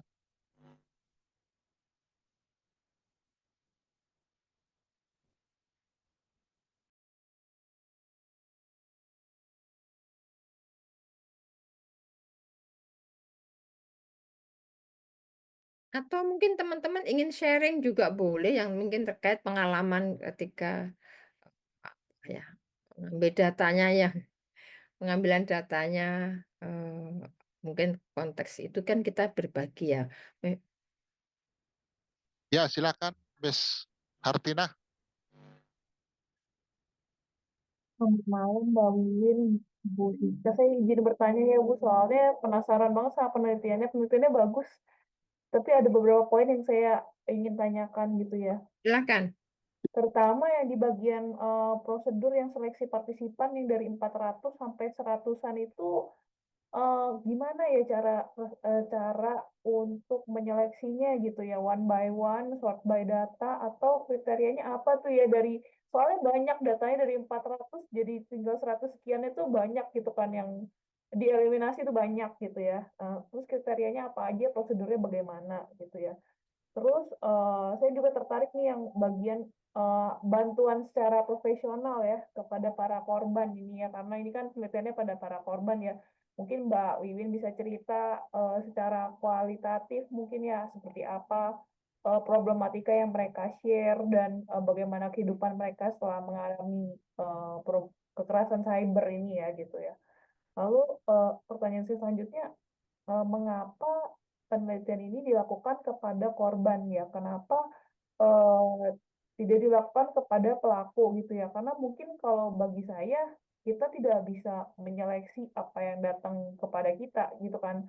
Eh, jadi saya penasaran sih kenapa pada korban gitu ya, kenapa nggak pada pelaku gitu. Terus saya juga perhatikan ada beberapa item yang sepertinya dieliminasi ya dari alat ukurnya ya. Oh ya, itu aja sih bisa itu aja pertanyaan saya. Terima kasih kesempatannya Bu Siska, Mbak Wiwin. Terima kasih Kak Hartina sudah bertanya. Jadi yang Kak Hartina nih sambil ingetin ya pertanyaannya tadi. Soalnya saya nggak mencatat. Yang pertama tadi bagaimana ceritanya dari 410 partisipan menjadi 113 ya. Di awal itu kita kan masukin hasilnya itu ke Microsoft Excel ya Kak. Itu saya ngecek dulu tuh ke satu-satu. Begadang tuh ngecek, ngeliat dulu kayak gitu poin-poinnya. Awalnya saya screeningnya ya cuma sekedar gitu doang. Tapi ada nih jawaban-jawaban yang aneh, Kak. Anehnya begini, ada partisipan yang jawab satu kayak gitu. Itu kan bisa kita bilang jawabnya ngasal ya. Nah, itu kalau dimasukkan ke dalam SPSS atau kita uji analisa kayak gitu, uji ini itu, em, gimana ya hasilnya jelek Kak. Jadi jawaban yang bagus itu tuh terpengaruh oleh jawaban yang lain gitu. Terus ada juga Kak yang jawab, saya ingat banget 45 sampai selesai. Menurut kami kayak masa sih kayak gitu jawabannya ini gitu kan. Karena kalau memang benar-benar menjawab pasti itu apa ya, pilihannya bervariasi kayak gitu kan. Nah, kita screening-nya dari situ di awal. Itu banyak sekali, Kak, kayak gitu. Dan memang ini berkaitan juga dengan pengaduan yang masuk ke saya, ke WhatsApp secara pribadi gitu. Jadi calon-calon atau partisipan yang sudah mengisi itu tuh mengakui bahwa, Kak Wiwin maaf ya kayak gitu, kita jawabnya pada ngasal gitu, soalnya kita malu, takut nanti, ada jejak digital atau yang terekam gitu, jadi ketahuan kita ini siapa gitu. Ada loh Kak yang malu ternyata, gitu kan. Padahal saya udah cek berkali-kali di kuesioner saya, itu saya tidak merekam email, saya juga, kayaknya nomor HP itu saya nggak minta deh. Pokoknya saya tuh cuma inisial aja, misalnya ini tapi kan inisial kita bebas ya. Walaupun misalnya nama saya W kayak gitu, saya mau buat jadi A kan terserah saya, yang penting saya ngisi gitu kan.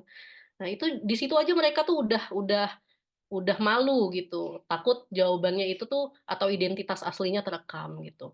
Tapi ya namanya kita tidak ada pemaksaan gitu ya, sudah Kak, nggak apa-apa kita terima. Resikonya ya kita screening gitu. Saya screening itu memang lama sih Kak, bukan cuma seminggu, 2 minggu itu enggak, perjalanannya itu panjang. Jadi selama 2024, itu dari awal 2024 sampai pertengahan ya Bu Siska kira-kira, itu kita baru menyelesaikan dan itu hampir setiap minggu selalu ada, diskusi perubahan gitu.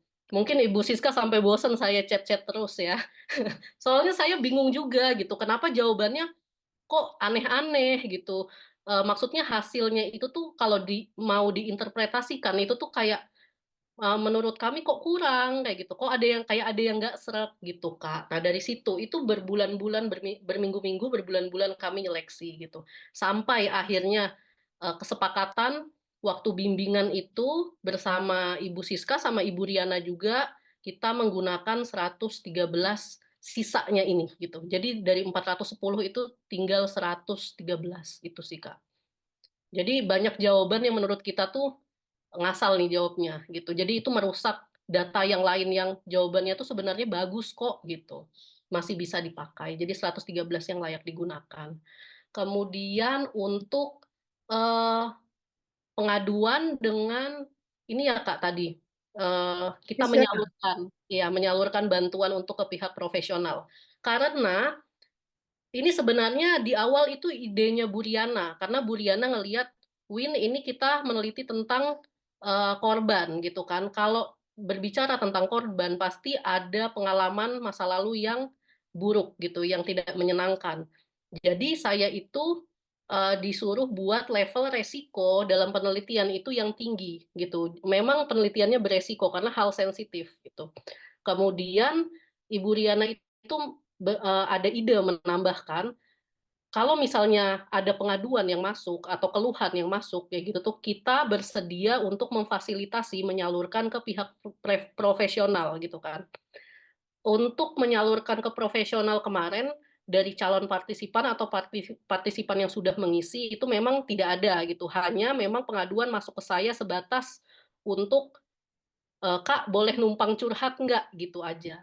Tapi saya di awal sudah bilang saya bukan psikolog kayak gitu kan. Saya mahasiswa S2 Sains Psikologi gitu. Jadi saya tidak berwenang untuk konsultasi dan lain-lain gitu. Tapi kalau untuk mendengarkan dan kebetulan percaya sama saya, ya monggo gitu kan. Saya juga bersedia juga menjaga kerahasiaan dan data gitu.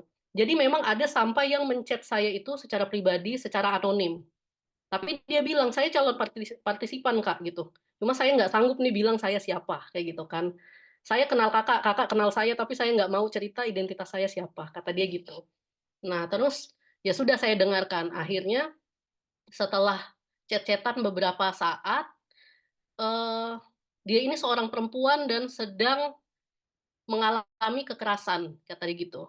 Kekerasan dari pasangan. Jadi konten pribadi dia itu terancam untuk disebarkan karena dia itu sebenarnya mau putus dengan pasangannya. Pasangannya nggak mau putus gitu. Jadi mengancam ya kalau kamu mau putus sama aku sebarin nih kayak gitu video kita gitu. Nah, di situ itu yang pertama. Terus yang kedua ada yang mengaku Kak saya malu kata gitu. Tapi kebetulan saya kenal orangnya kayak gitu. Hanya saya tidak pernah membicarakan identitas, walaupun itu ke pembimbing saya. Tapi saya bilang, ini loh Bu, ada kejadian ini masuk ke chat pribadi saya gitu. Jadi memang saya tidak pernah buka identitasnya. Yang malu itu ada beberapa orang yang masuk ke saya dan dia bilang kalau bisa sih Kak, identitas jangan dimasukkan ke dalam presentasi atau dikasih tahu ke pembimbing kayak gitu kan. Takutnya ya kita kan juga bersosialisasi dan ada di sosial media gitu. Jadi takutnya nama kita dicari terus ketemu kita siapa gitu. Oh iya nggak apa-apa saya bilang. Saya jaga rahasia identitasnya, tapi saya cerita ya kejadiannya untuk dimasukkan penemuan penelitian, termasuk bagian dari penelitian. Oh iya kayak gitu ya sudah. Begitu Kak Hartina. Jadi memang banyak pengaduan yang masuk yang saya sih memang turut prihatin ya melihat keluh kesahnya dan itu semua adalah perempuan gitu. Terus pertanyaan yang ketiga tadi apa ya Kak? Pelaku, kenapa kita bukan pelaku tapi milihnya korban? Begitu ya, Oh Hartin? iya, Betul, jadi Bu. memang dari awal kita itu masih kita itu tertarik Kak untuk apa meneliti tentang korban. Soalnya mulai dari COVID itu sampai sekarang lonjakan korban kekerasan siber di dunia maya itu tuh banyak terjadi ke perempuan gitu. Sebenarnya ini penelitian nyambung dari waktu saya S1 dulu ya. Saya S1 dulu juga pakai cyber violence ini sebagai salah satu dari penelitian. Tapi kalau dulu itu dengan self disclosure atau keterbukaan diri. Nah, sekarang saya mau meneliti yang lain tapi masih menggunakan korban gitu. Dan gendernya perempuan. Kalau dulu kan perempuan dan laki-laki. Dulu itu pembimbing saya maunya masukin LGBT juga. Cuma kata saya masih belum menguasai materi tentang LGBT, takutnya berat atau saya yang tidak sanggup, jadi saya cari aman waktu itu. Nah sekarang karena fenomenanya itu sudah berubah, COVID sudah berlalu gitu ya, terus tapi tuh internet dan media sosial itu tuh semakin up gitu ya, platform di mana-mana tuh semakin banyak gitu, termasuk aplikasi dating segala macam kayak gitu. Akhirnya kami sepakat, Ibu Siska yang mengusulkan ide, Win jangan cuma pakai satu aplikasi, karena waktu itu kan mau melanjutkan aplikasi Kencan kan, dari yang S1 dulu. Kata Ibu, sekarang sosial media sudah banyak, kata gitu. Ya udah pakai sosial media aja biar banyak, kayak gitu. Akhirnya kami lanjutkan, kemudian kami lihat fenomenanya juga, Kak. Itu terakhir tuh 2024 saya baca di mana ya artikel Komnas Perempuan dan Anak, itu perempuan itu banyak menjadi korban, mulai dari anak-anak, remaja, sampai dewasa muda, itu. Yang paling banyak itu remaja dengan dewasa muda, paling banyak korban. Makanya kami menelitinya di situ, Kak. Soalnya 2024 itu melonjak naik gitu datanya. Begitu Kak Hartina, kalau dari saya. Mungkin Ibu Siska mau menambahkan?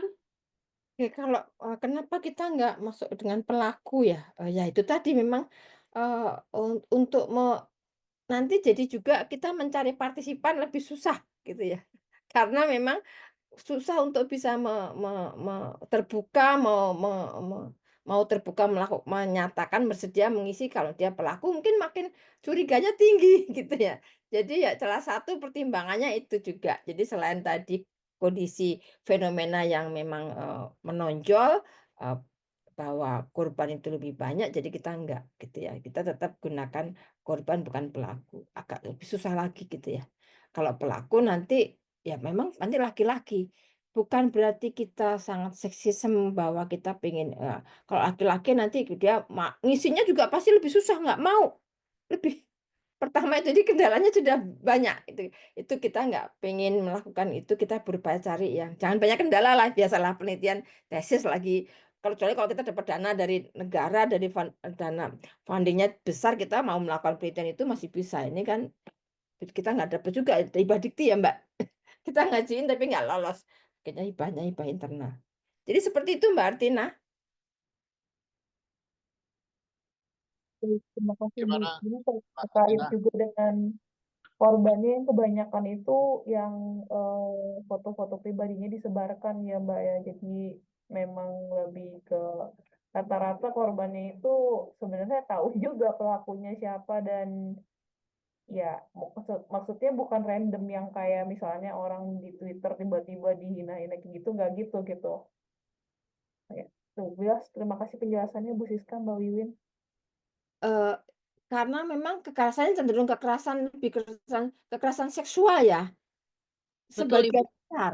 Kalau perempuan kan itu yang terjadi. kalau kita sesama ini kebanyakan begitu, ini usianya kan remaja sampai ini ya. Tapi kalau pengalaman saya riset yang untuk anak SMP ya, remaja itu dari SMP sampai SMA itu ya. Jadi sampai maksimal 18 tahun itu mereka rata-ratanya kekerasannya verbal. Adapun 1, 2 ngalami tidak banyak, tiba-tiba dapat kiriman seperti ya video gitu ya. Terus atau ada juga iseng ini si karena dia pernah mencoba upload nggak sengaja upload gitu, terus dia mendapat, reaksinya dari teman-temannya gitu. Anak SMP juga udah jadi melakukan itu. Jadi karena ini konteksnya usia tadi 17 sampai 20 kecenderungannya adalah yang, kekerasan kekerasan seksual cenderung mengarah ke sana, gitu. Iya. Terima kasih Baik. Kak Risma. Iya. Siapa lagi? Silakan.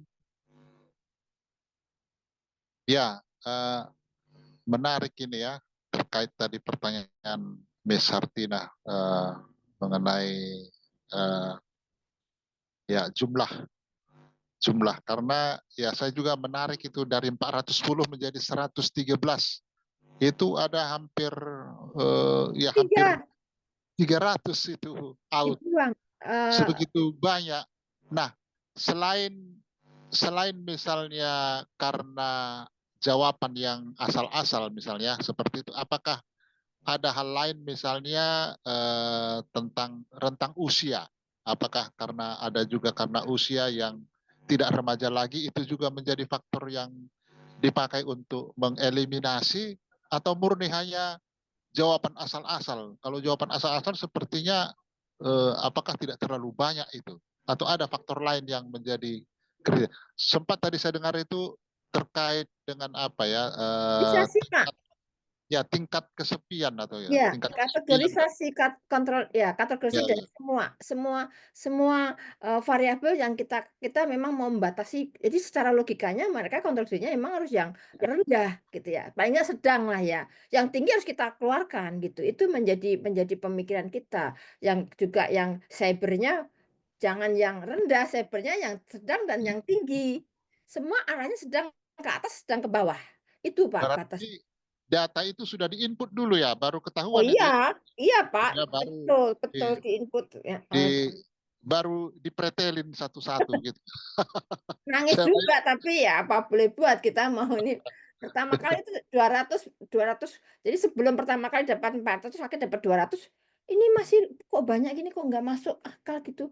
Dia ke kontrol dirinya tinggi, berarti kalau kontrol diri tinggi dia bisa dong ini, tapi nggak bisa. Jadi kita nggak sesuai dengan logika berpikir kita gitu. Kerangka pikir kita kan nggak begitu. Dikurangin lagi kayaknya Win, aku bilang gitu, terus kita kurangin, tinggal itu, Pak. Ya, tetapi tetap saja ya, ya. terbukti sebagai moderator, tapi harus memang masuk di kerangka berpikir kita, itu yang di situ yang penting. Gitu. Bertahap bertahap, Pak, bertahap itu.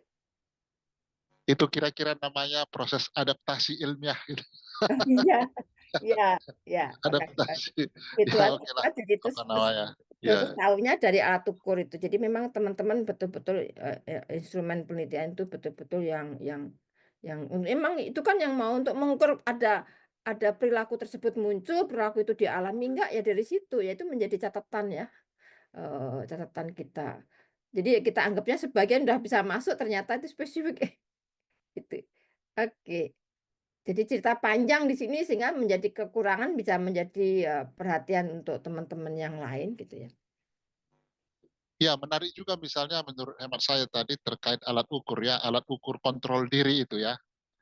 Apakah tadi Mbak Wiwin sudah sebutkan ya salah satu misalnya saran untuk membuat alat ukur yang lebih adaptif tentang kontrol diri misalnya, ya bagus juga ya misalnya alat ukur kontrol diri dalam konteks misalnya konteks apa kesepian atau konteks kekerasan seperti itu ya. Konteks kekerasan siber sih Pak, yang Ya, kamu pesankan di dalam penulisan, ya, ya, ya. bahkan korban. Nah, itu menjadi inspirasi ya bagi teman-teman yang ingin melanjutkan penelitian ini bagus sekali sebetulnya untuk dilanjutkan. Silakan saudara-saudara sebangsa dan setanah air Tanah air Untar. Tanah Air, Untar, dan sekitarnya, Grogol.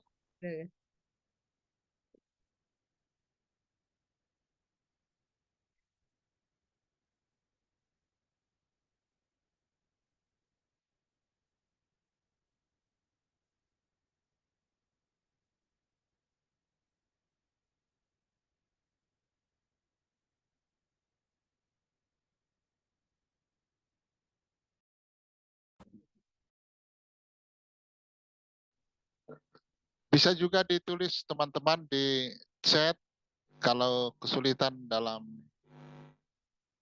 jaringan, bisa ditulis chat.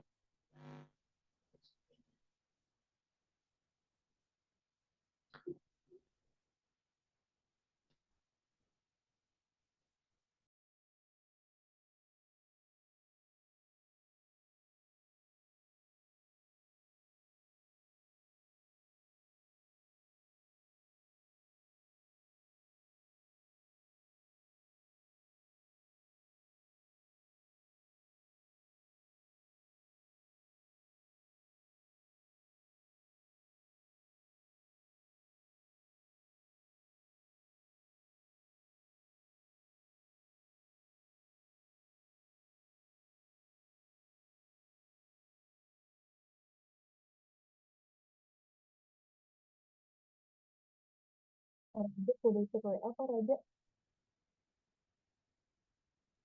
Ya, ada dari Aurora ya, Aurora Dewi. Pertanyaannya, mengapa remaja perempuan lebih rentan terhadap kekerasan cyber dibandingkan dengan remaja laki-laki?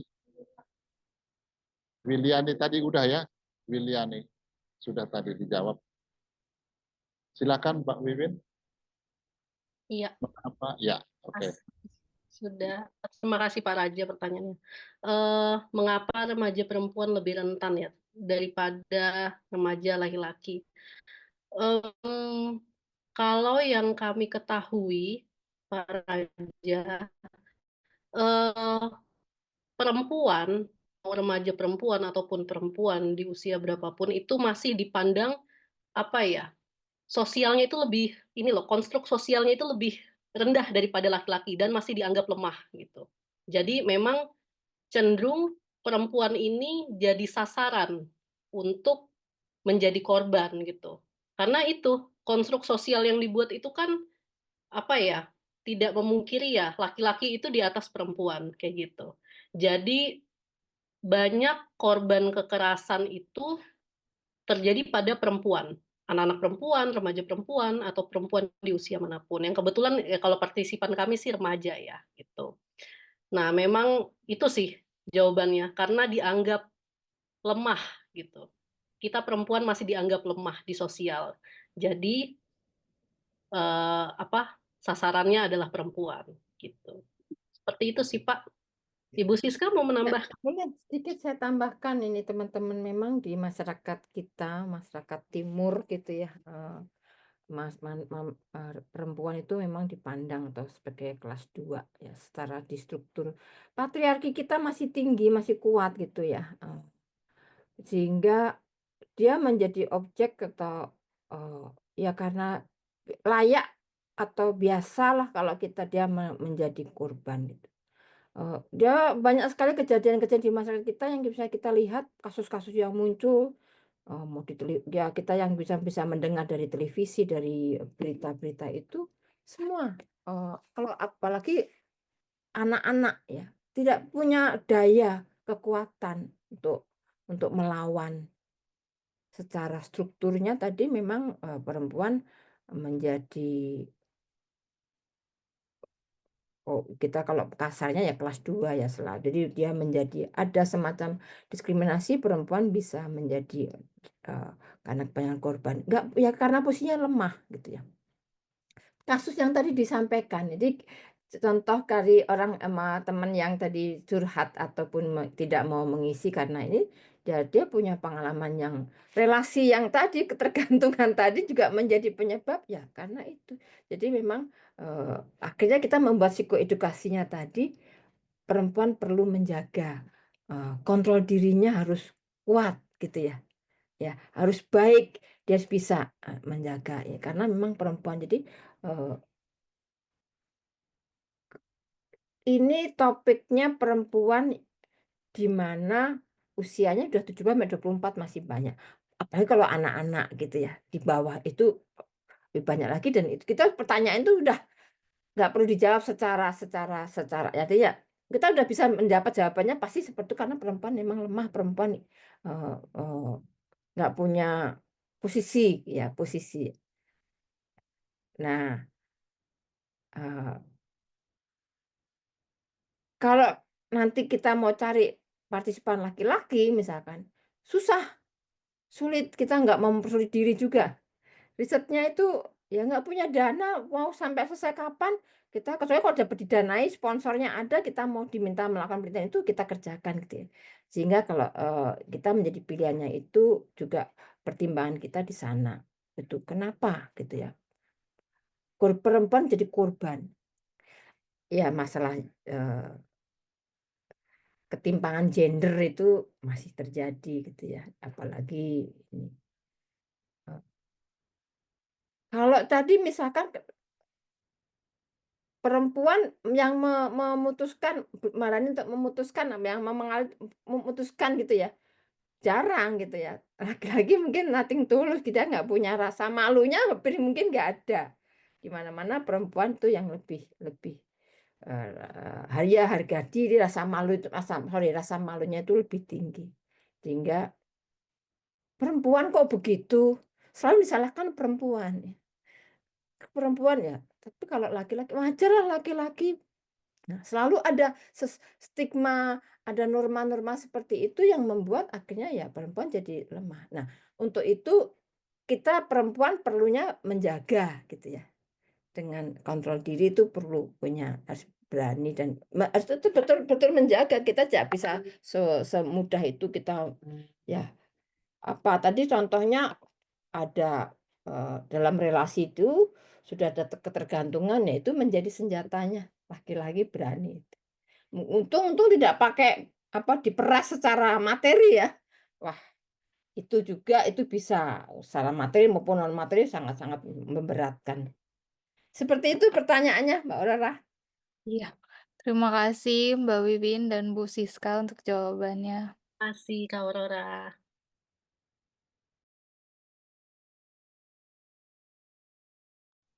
Terima kasih atas jawabannya, Bu Siska dan Pak Wiwin. Teman-teman, siapa tahu ada yang mau bertanya lagi. Kalau moderator nanti bertanya, nanti dikira, wah ini memperlama-lamakan ini Pak aja ini, katanya nanti gitu ya. Atau untuk mengisi waktu. Padahal memang banyak pertanyaan loh dalam benak saya juga. Tapi saya tahan-tahan supaya Anda bisa menyampaikan pertanyaan juga ya, mungkin lebih pas dan relevan untuk teman-teman sekalian. Ya.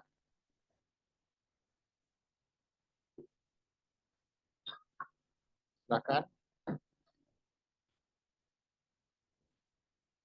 Ya, ini pertanyaan yang mungkin juga dimiliki oleh teman-teman sekalian ya, spontan ya. Nah, ini kan subjeknya kan remaja perempuan. Ya, tadi ada pengalaman juga dari Mbak Wiwin, bagaimana dia dihubungi oleh salah seorang responden yang mengaku menjadi korban. Nah, siapakah sebenarnya kebanyakan yang menjadi pelaku, walaupun itu bukan sasaran kita, kebanyakan yang menjadi pelaku itu bisakah dikatakan laki-laki atau juga perempuan. Itu menarik barangkali ya untuk melihat kalau perempuan sebagai korban di situ ya. Mungkin itu dulu, mungkin kalau boleh dapat sedikit gambaran ya Mbak Wiwin, mungkin ya walaupun itu bukan menjadi fokus utama, tapi kan menjadi menarik juga kan melihat pelakunya sebenarnya siapa. Apakah bisa walaupun mungkin secara eksplisit tidak ditanya dalam alat ukur ya, tapi bisa kita melihat arah arah itu pelaku siapa? Ataukah memang sesama wanita juga, ya remaja juga? Nah, seperti tadi Pak Ibu Siska sudah mengatakan juga bahwa bentuk kekerasan itu kebanyakan verbal ya. Jadi kebanyakan verbal, artinya ancaman atau begitu, ejekan dan seterusnya. Itu aja mungkin, sekedar menambah pemahaman kita. Terima kasih. Jadi ini gambaran ya Pak Raja ya? Saya konfirmasi lagi Pak. Nah, benar gambaran. Jadi ya lebih pada gambaran deskriptifnya saja. Untuk menambah apa kita? Wacana, tujuan saya begitu ya. Oke. Kalau untuk pelaku ya Pak Raja ya tadi saya tangkapnya gambaran pelaku. Gimana ya Bu Siska ya kalau pelaku? Soalnya kalau menurut saya agak sulit ya Pak ya meneliti gambaran pelaku ini, apakah dia laki-laki atau perempuan, usia remaja atau bagaimana gitu. Karena sebelumnya memang menarik sih sebenarnya untuk diteliti, hanya saya belum mencoba untuk masuk ke ranah pelaku itu sendiri gitu Pak. Kalau Ibu Siska ada referensi kah Bu? Karena Ibu juga ini penelitiannya kan banyak di siber ya. Kalau untuk gambaran pelaku perempuan atau laki-laki. Kalau menurut saya ini pengalaman dari wawancara karena meskipun tidak bisa banyak ya mewakili gitu ya, representatifnya kurang gitu ya. Tapi saya wawancara di Solo, di Palembang dan di Bali itu pelakunya adalah laki-laki ya, tapi laki-laki gitu. Jarang gitu ya yang perempuan pun ada ya, ada gitu ya.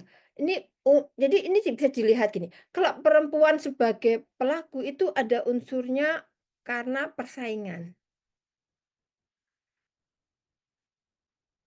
Cenderungnya perempuan itu kan, apakah itu pertemanan atau tapi dia pada unsur persaingan, terus dia melakukan kekerasannya, ya kekerasannya dengan cara verbal ya, tapi kalau laki-laki pelakunya dengan lebih cenderung tadi, ancaman tadi dengan dia ingin membuka aib, kita memblow up atau dia namanya memposting, dia membuka itu apa yang pernah, beda. Jadi Eee, ini hanya dari pesan wawancara gitu ya, tapi memang kami tidak pernah belum pernah mendapatkan atau mencari data, bagaimana apa sih kalau laki-laki apa, yang dilakukan, kalau perempuan apa kita bedakan itu tidak. Tapi dari wawancara kelihatan kalau perempuan antara itu. Jadi, verbalnya karena ada persaingan di antara ya di antara pertemanan itu akhirnya kita membuli ya, membulinya dengan itu. Karena saya benar kan cyberbullying, kalau saya kan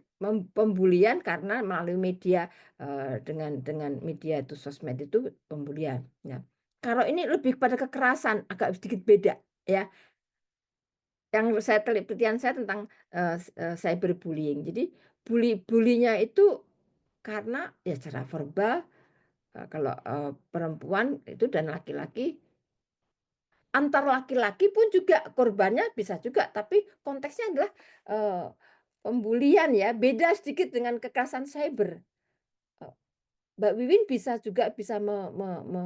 jadi kalau kekerasan cyber itu bicaranya lebih luas. Spesifiknya ke cyberbullying, ya. Begitu ya Mbak Iwin ya? Betul Ibu. Jadi Kalau cyber violence itu lingkupnya luas, mencakupi kalau penelitian yang diteliti Ibu Siska selama ini kan cyberbullying. Jadi itu kayak anaknya iya, bagian dari kekerasan cyber gitu ya.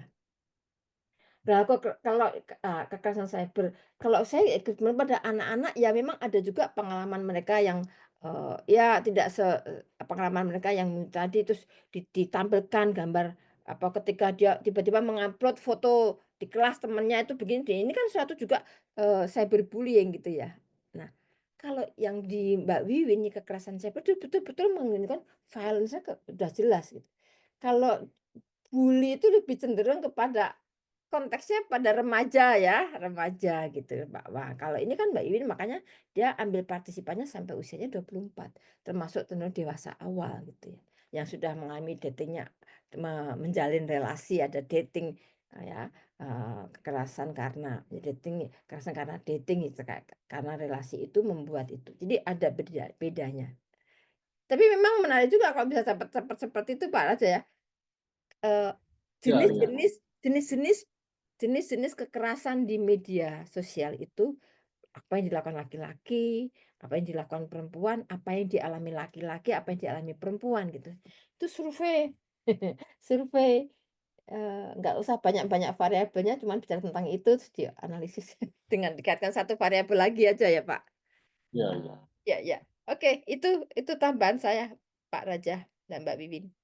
Terima kasih Mbak Wiwin dan Mbak Siska, karena memang itu ya satu variabel yang cukup luas itu ya. Sebenarnya kekerasan cyber itu ya luas banget. Dan karena itu juga banyak hal masih bisa digali dari situ sebetulnya ya. Betul ya, karakteristiknya, jenis-jenisnya ya, dan potensi-potensi pelaku siapa saja yang bisa melakukan itu. Ya, ini untuk ranah remaja perempuan saja pun masih banyak, apalagi dilihat dari kategori yang lain, misalnya pria, dewasa awal, dan sampai usia lansia seperti itu. Ya teman-teman, masih ada pertanyaan? Sepertinya kompak ini. Ada pertanyaan dari Mas Melvin Pak di chat. Ada di chat. Oh, ya, saya cek ya. Melvin, ya. Ya, saya lihat. Saya bantu bacakan aja ya Pak ya. Ya, oh di chat apa ini ya? Di chat Zoom. Oh, chat Zoom, betul. Mungkin kalau hal tersebut kaitannya ke kualitatif. Ya, Risetnya kualitatif gitu ya Mas Melvin ya. Kalau riset ya. kualitatif, kita bisa cerita panjang lebar di itu bisa ya, kita bisa nggak usah ya partisipannya mau kita kalau kualitatif partisipan bisa sampai 30 tapi tidak akan sampai detail gitu ya menit, tapi kita banyak gitu menceritakan dengan kita wawancara ke 30 partisipan 20 minimal 20% itu, terus kita kenapa dijelasin itu bisa diolah. Tapi ini tadi kalau kita hanya mau survei pengen tahu, sebenarnya pengen tahunya apa sih yang dilakukan gitu ya. Kekerasannya seperti apa gitu ya, terus dideskripsikan ya bisa aja, tapi itu pun bisa menjangkau, bisa sampai banyak, bisa nggak apa-apa. Cuman kalau kualitatif itu karena kan ini fenomena banyak mengalami seperti ini ya, tidak susah kita dapat gitu ya. Kita datang ke sekolahan aja udah bisa dapat banyak itu datanya gitu ya. Tapi harus itulah unsur keterbukaan untuk mau terbuka, jujur mengatakan bahwa saya pernah melakukan itu yang tidak mudah gitu ya teman-teman. Mungkin kurang kepercayaan pada peneliti ya, atau kesadaran bahwa riset itu penting tujuannya untuk membantu menanggulangi. Itu kadang-kadang sehingga orang mengisi seadanya ya, orang mengisi seadanya atau juga kepercayaannya jadi ke peneliti kurang, jadi tidak berani gitu ya.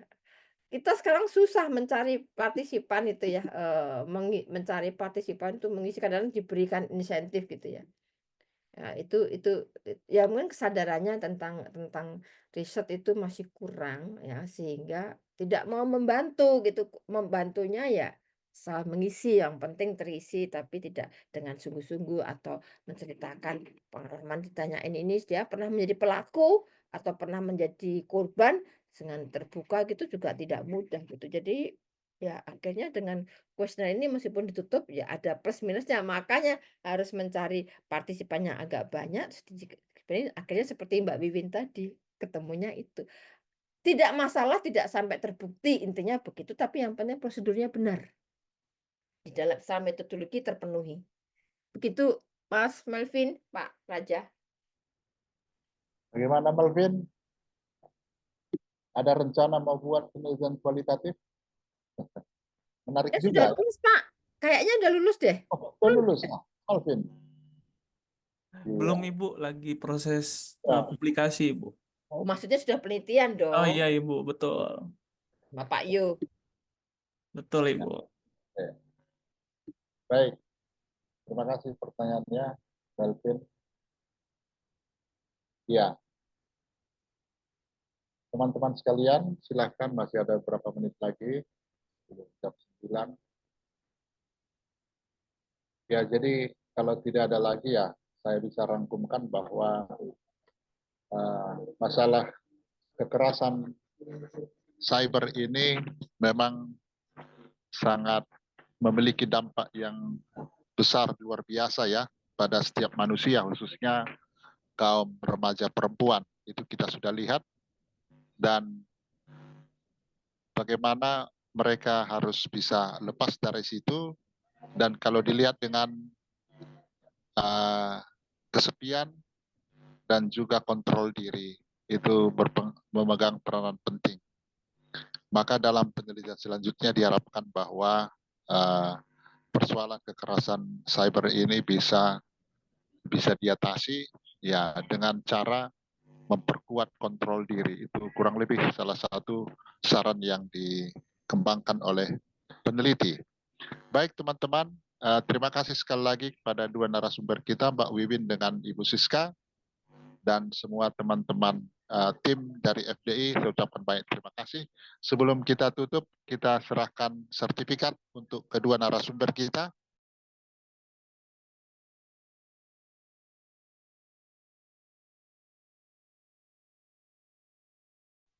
Yang pertama, pada Ibu Siska, Dr. Francisca IR Dewi MC sebagai narasumber pada malam hari ini. Mohon diterima Ibu Siska sertifikat ini. Terima kasih Pak Raja, Hartina. Baik, terima kasih Bu Siska. Sertifikat yang kedua kita serahkan pada Mbak Wiwin Carolina Putri Basel MC sebagai narasumber pada FDI kita edisi 7 Mei 2025. Mohon diterima Mbak Wiwin. Terima kasih Pak Raja, Kak Hartina, saya terima. Baik, terima kasih Mbak Wiwin. Teman-teman sekalian, demikian FDI kita malam hari ini. Sebelum kita akhiri, mungkin perlu didokumentasikan dulu. Miss Hartina, sudah? Oke. Sudah ya? Baik. Terima kasih atas pertemuan kita pada malam hari ini. Salam jumpa lagi di acara FDI berikutnya. Selamat malam untuk kita semua, khususnya kepada kedua narasumber kita. Selamat malam. Ciao. Terima kasih. Terima Mbak kasih Wiwin, Pak Terima Raja. kasih. wisuda ya? Hari Minggu wisuda? Iya, betul Ibu. Nah, selamat. Terima kasih ya Ibu. Terima kasih Bu Siska, Kak Hartina, teman-teman. Terima kasih Makasih banyak. Mbak Sampai Wiwin, ketemu Bu lagi. Siska, banyak. Pak Terima kasih Raja. Mbak Terima Wiwin. kasih. Izin ending Terima meeting kasih ya, Bu. Sky, izin live ya. Yuk, sampai ketemu lagi.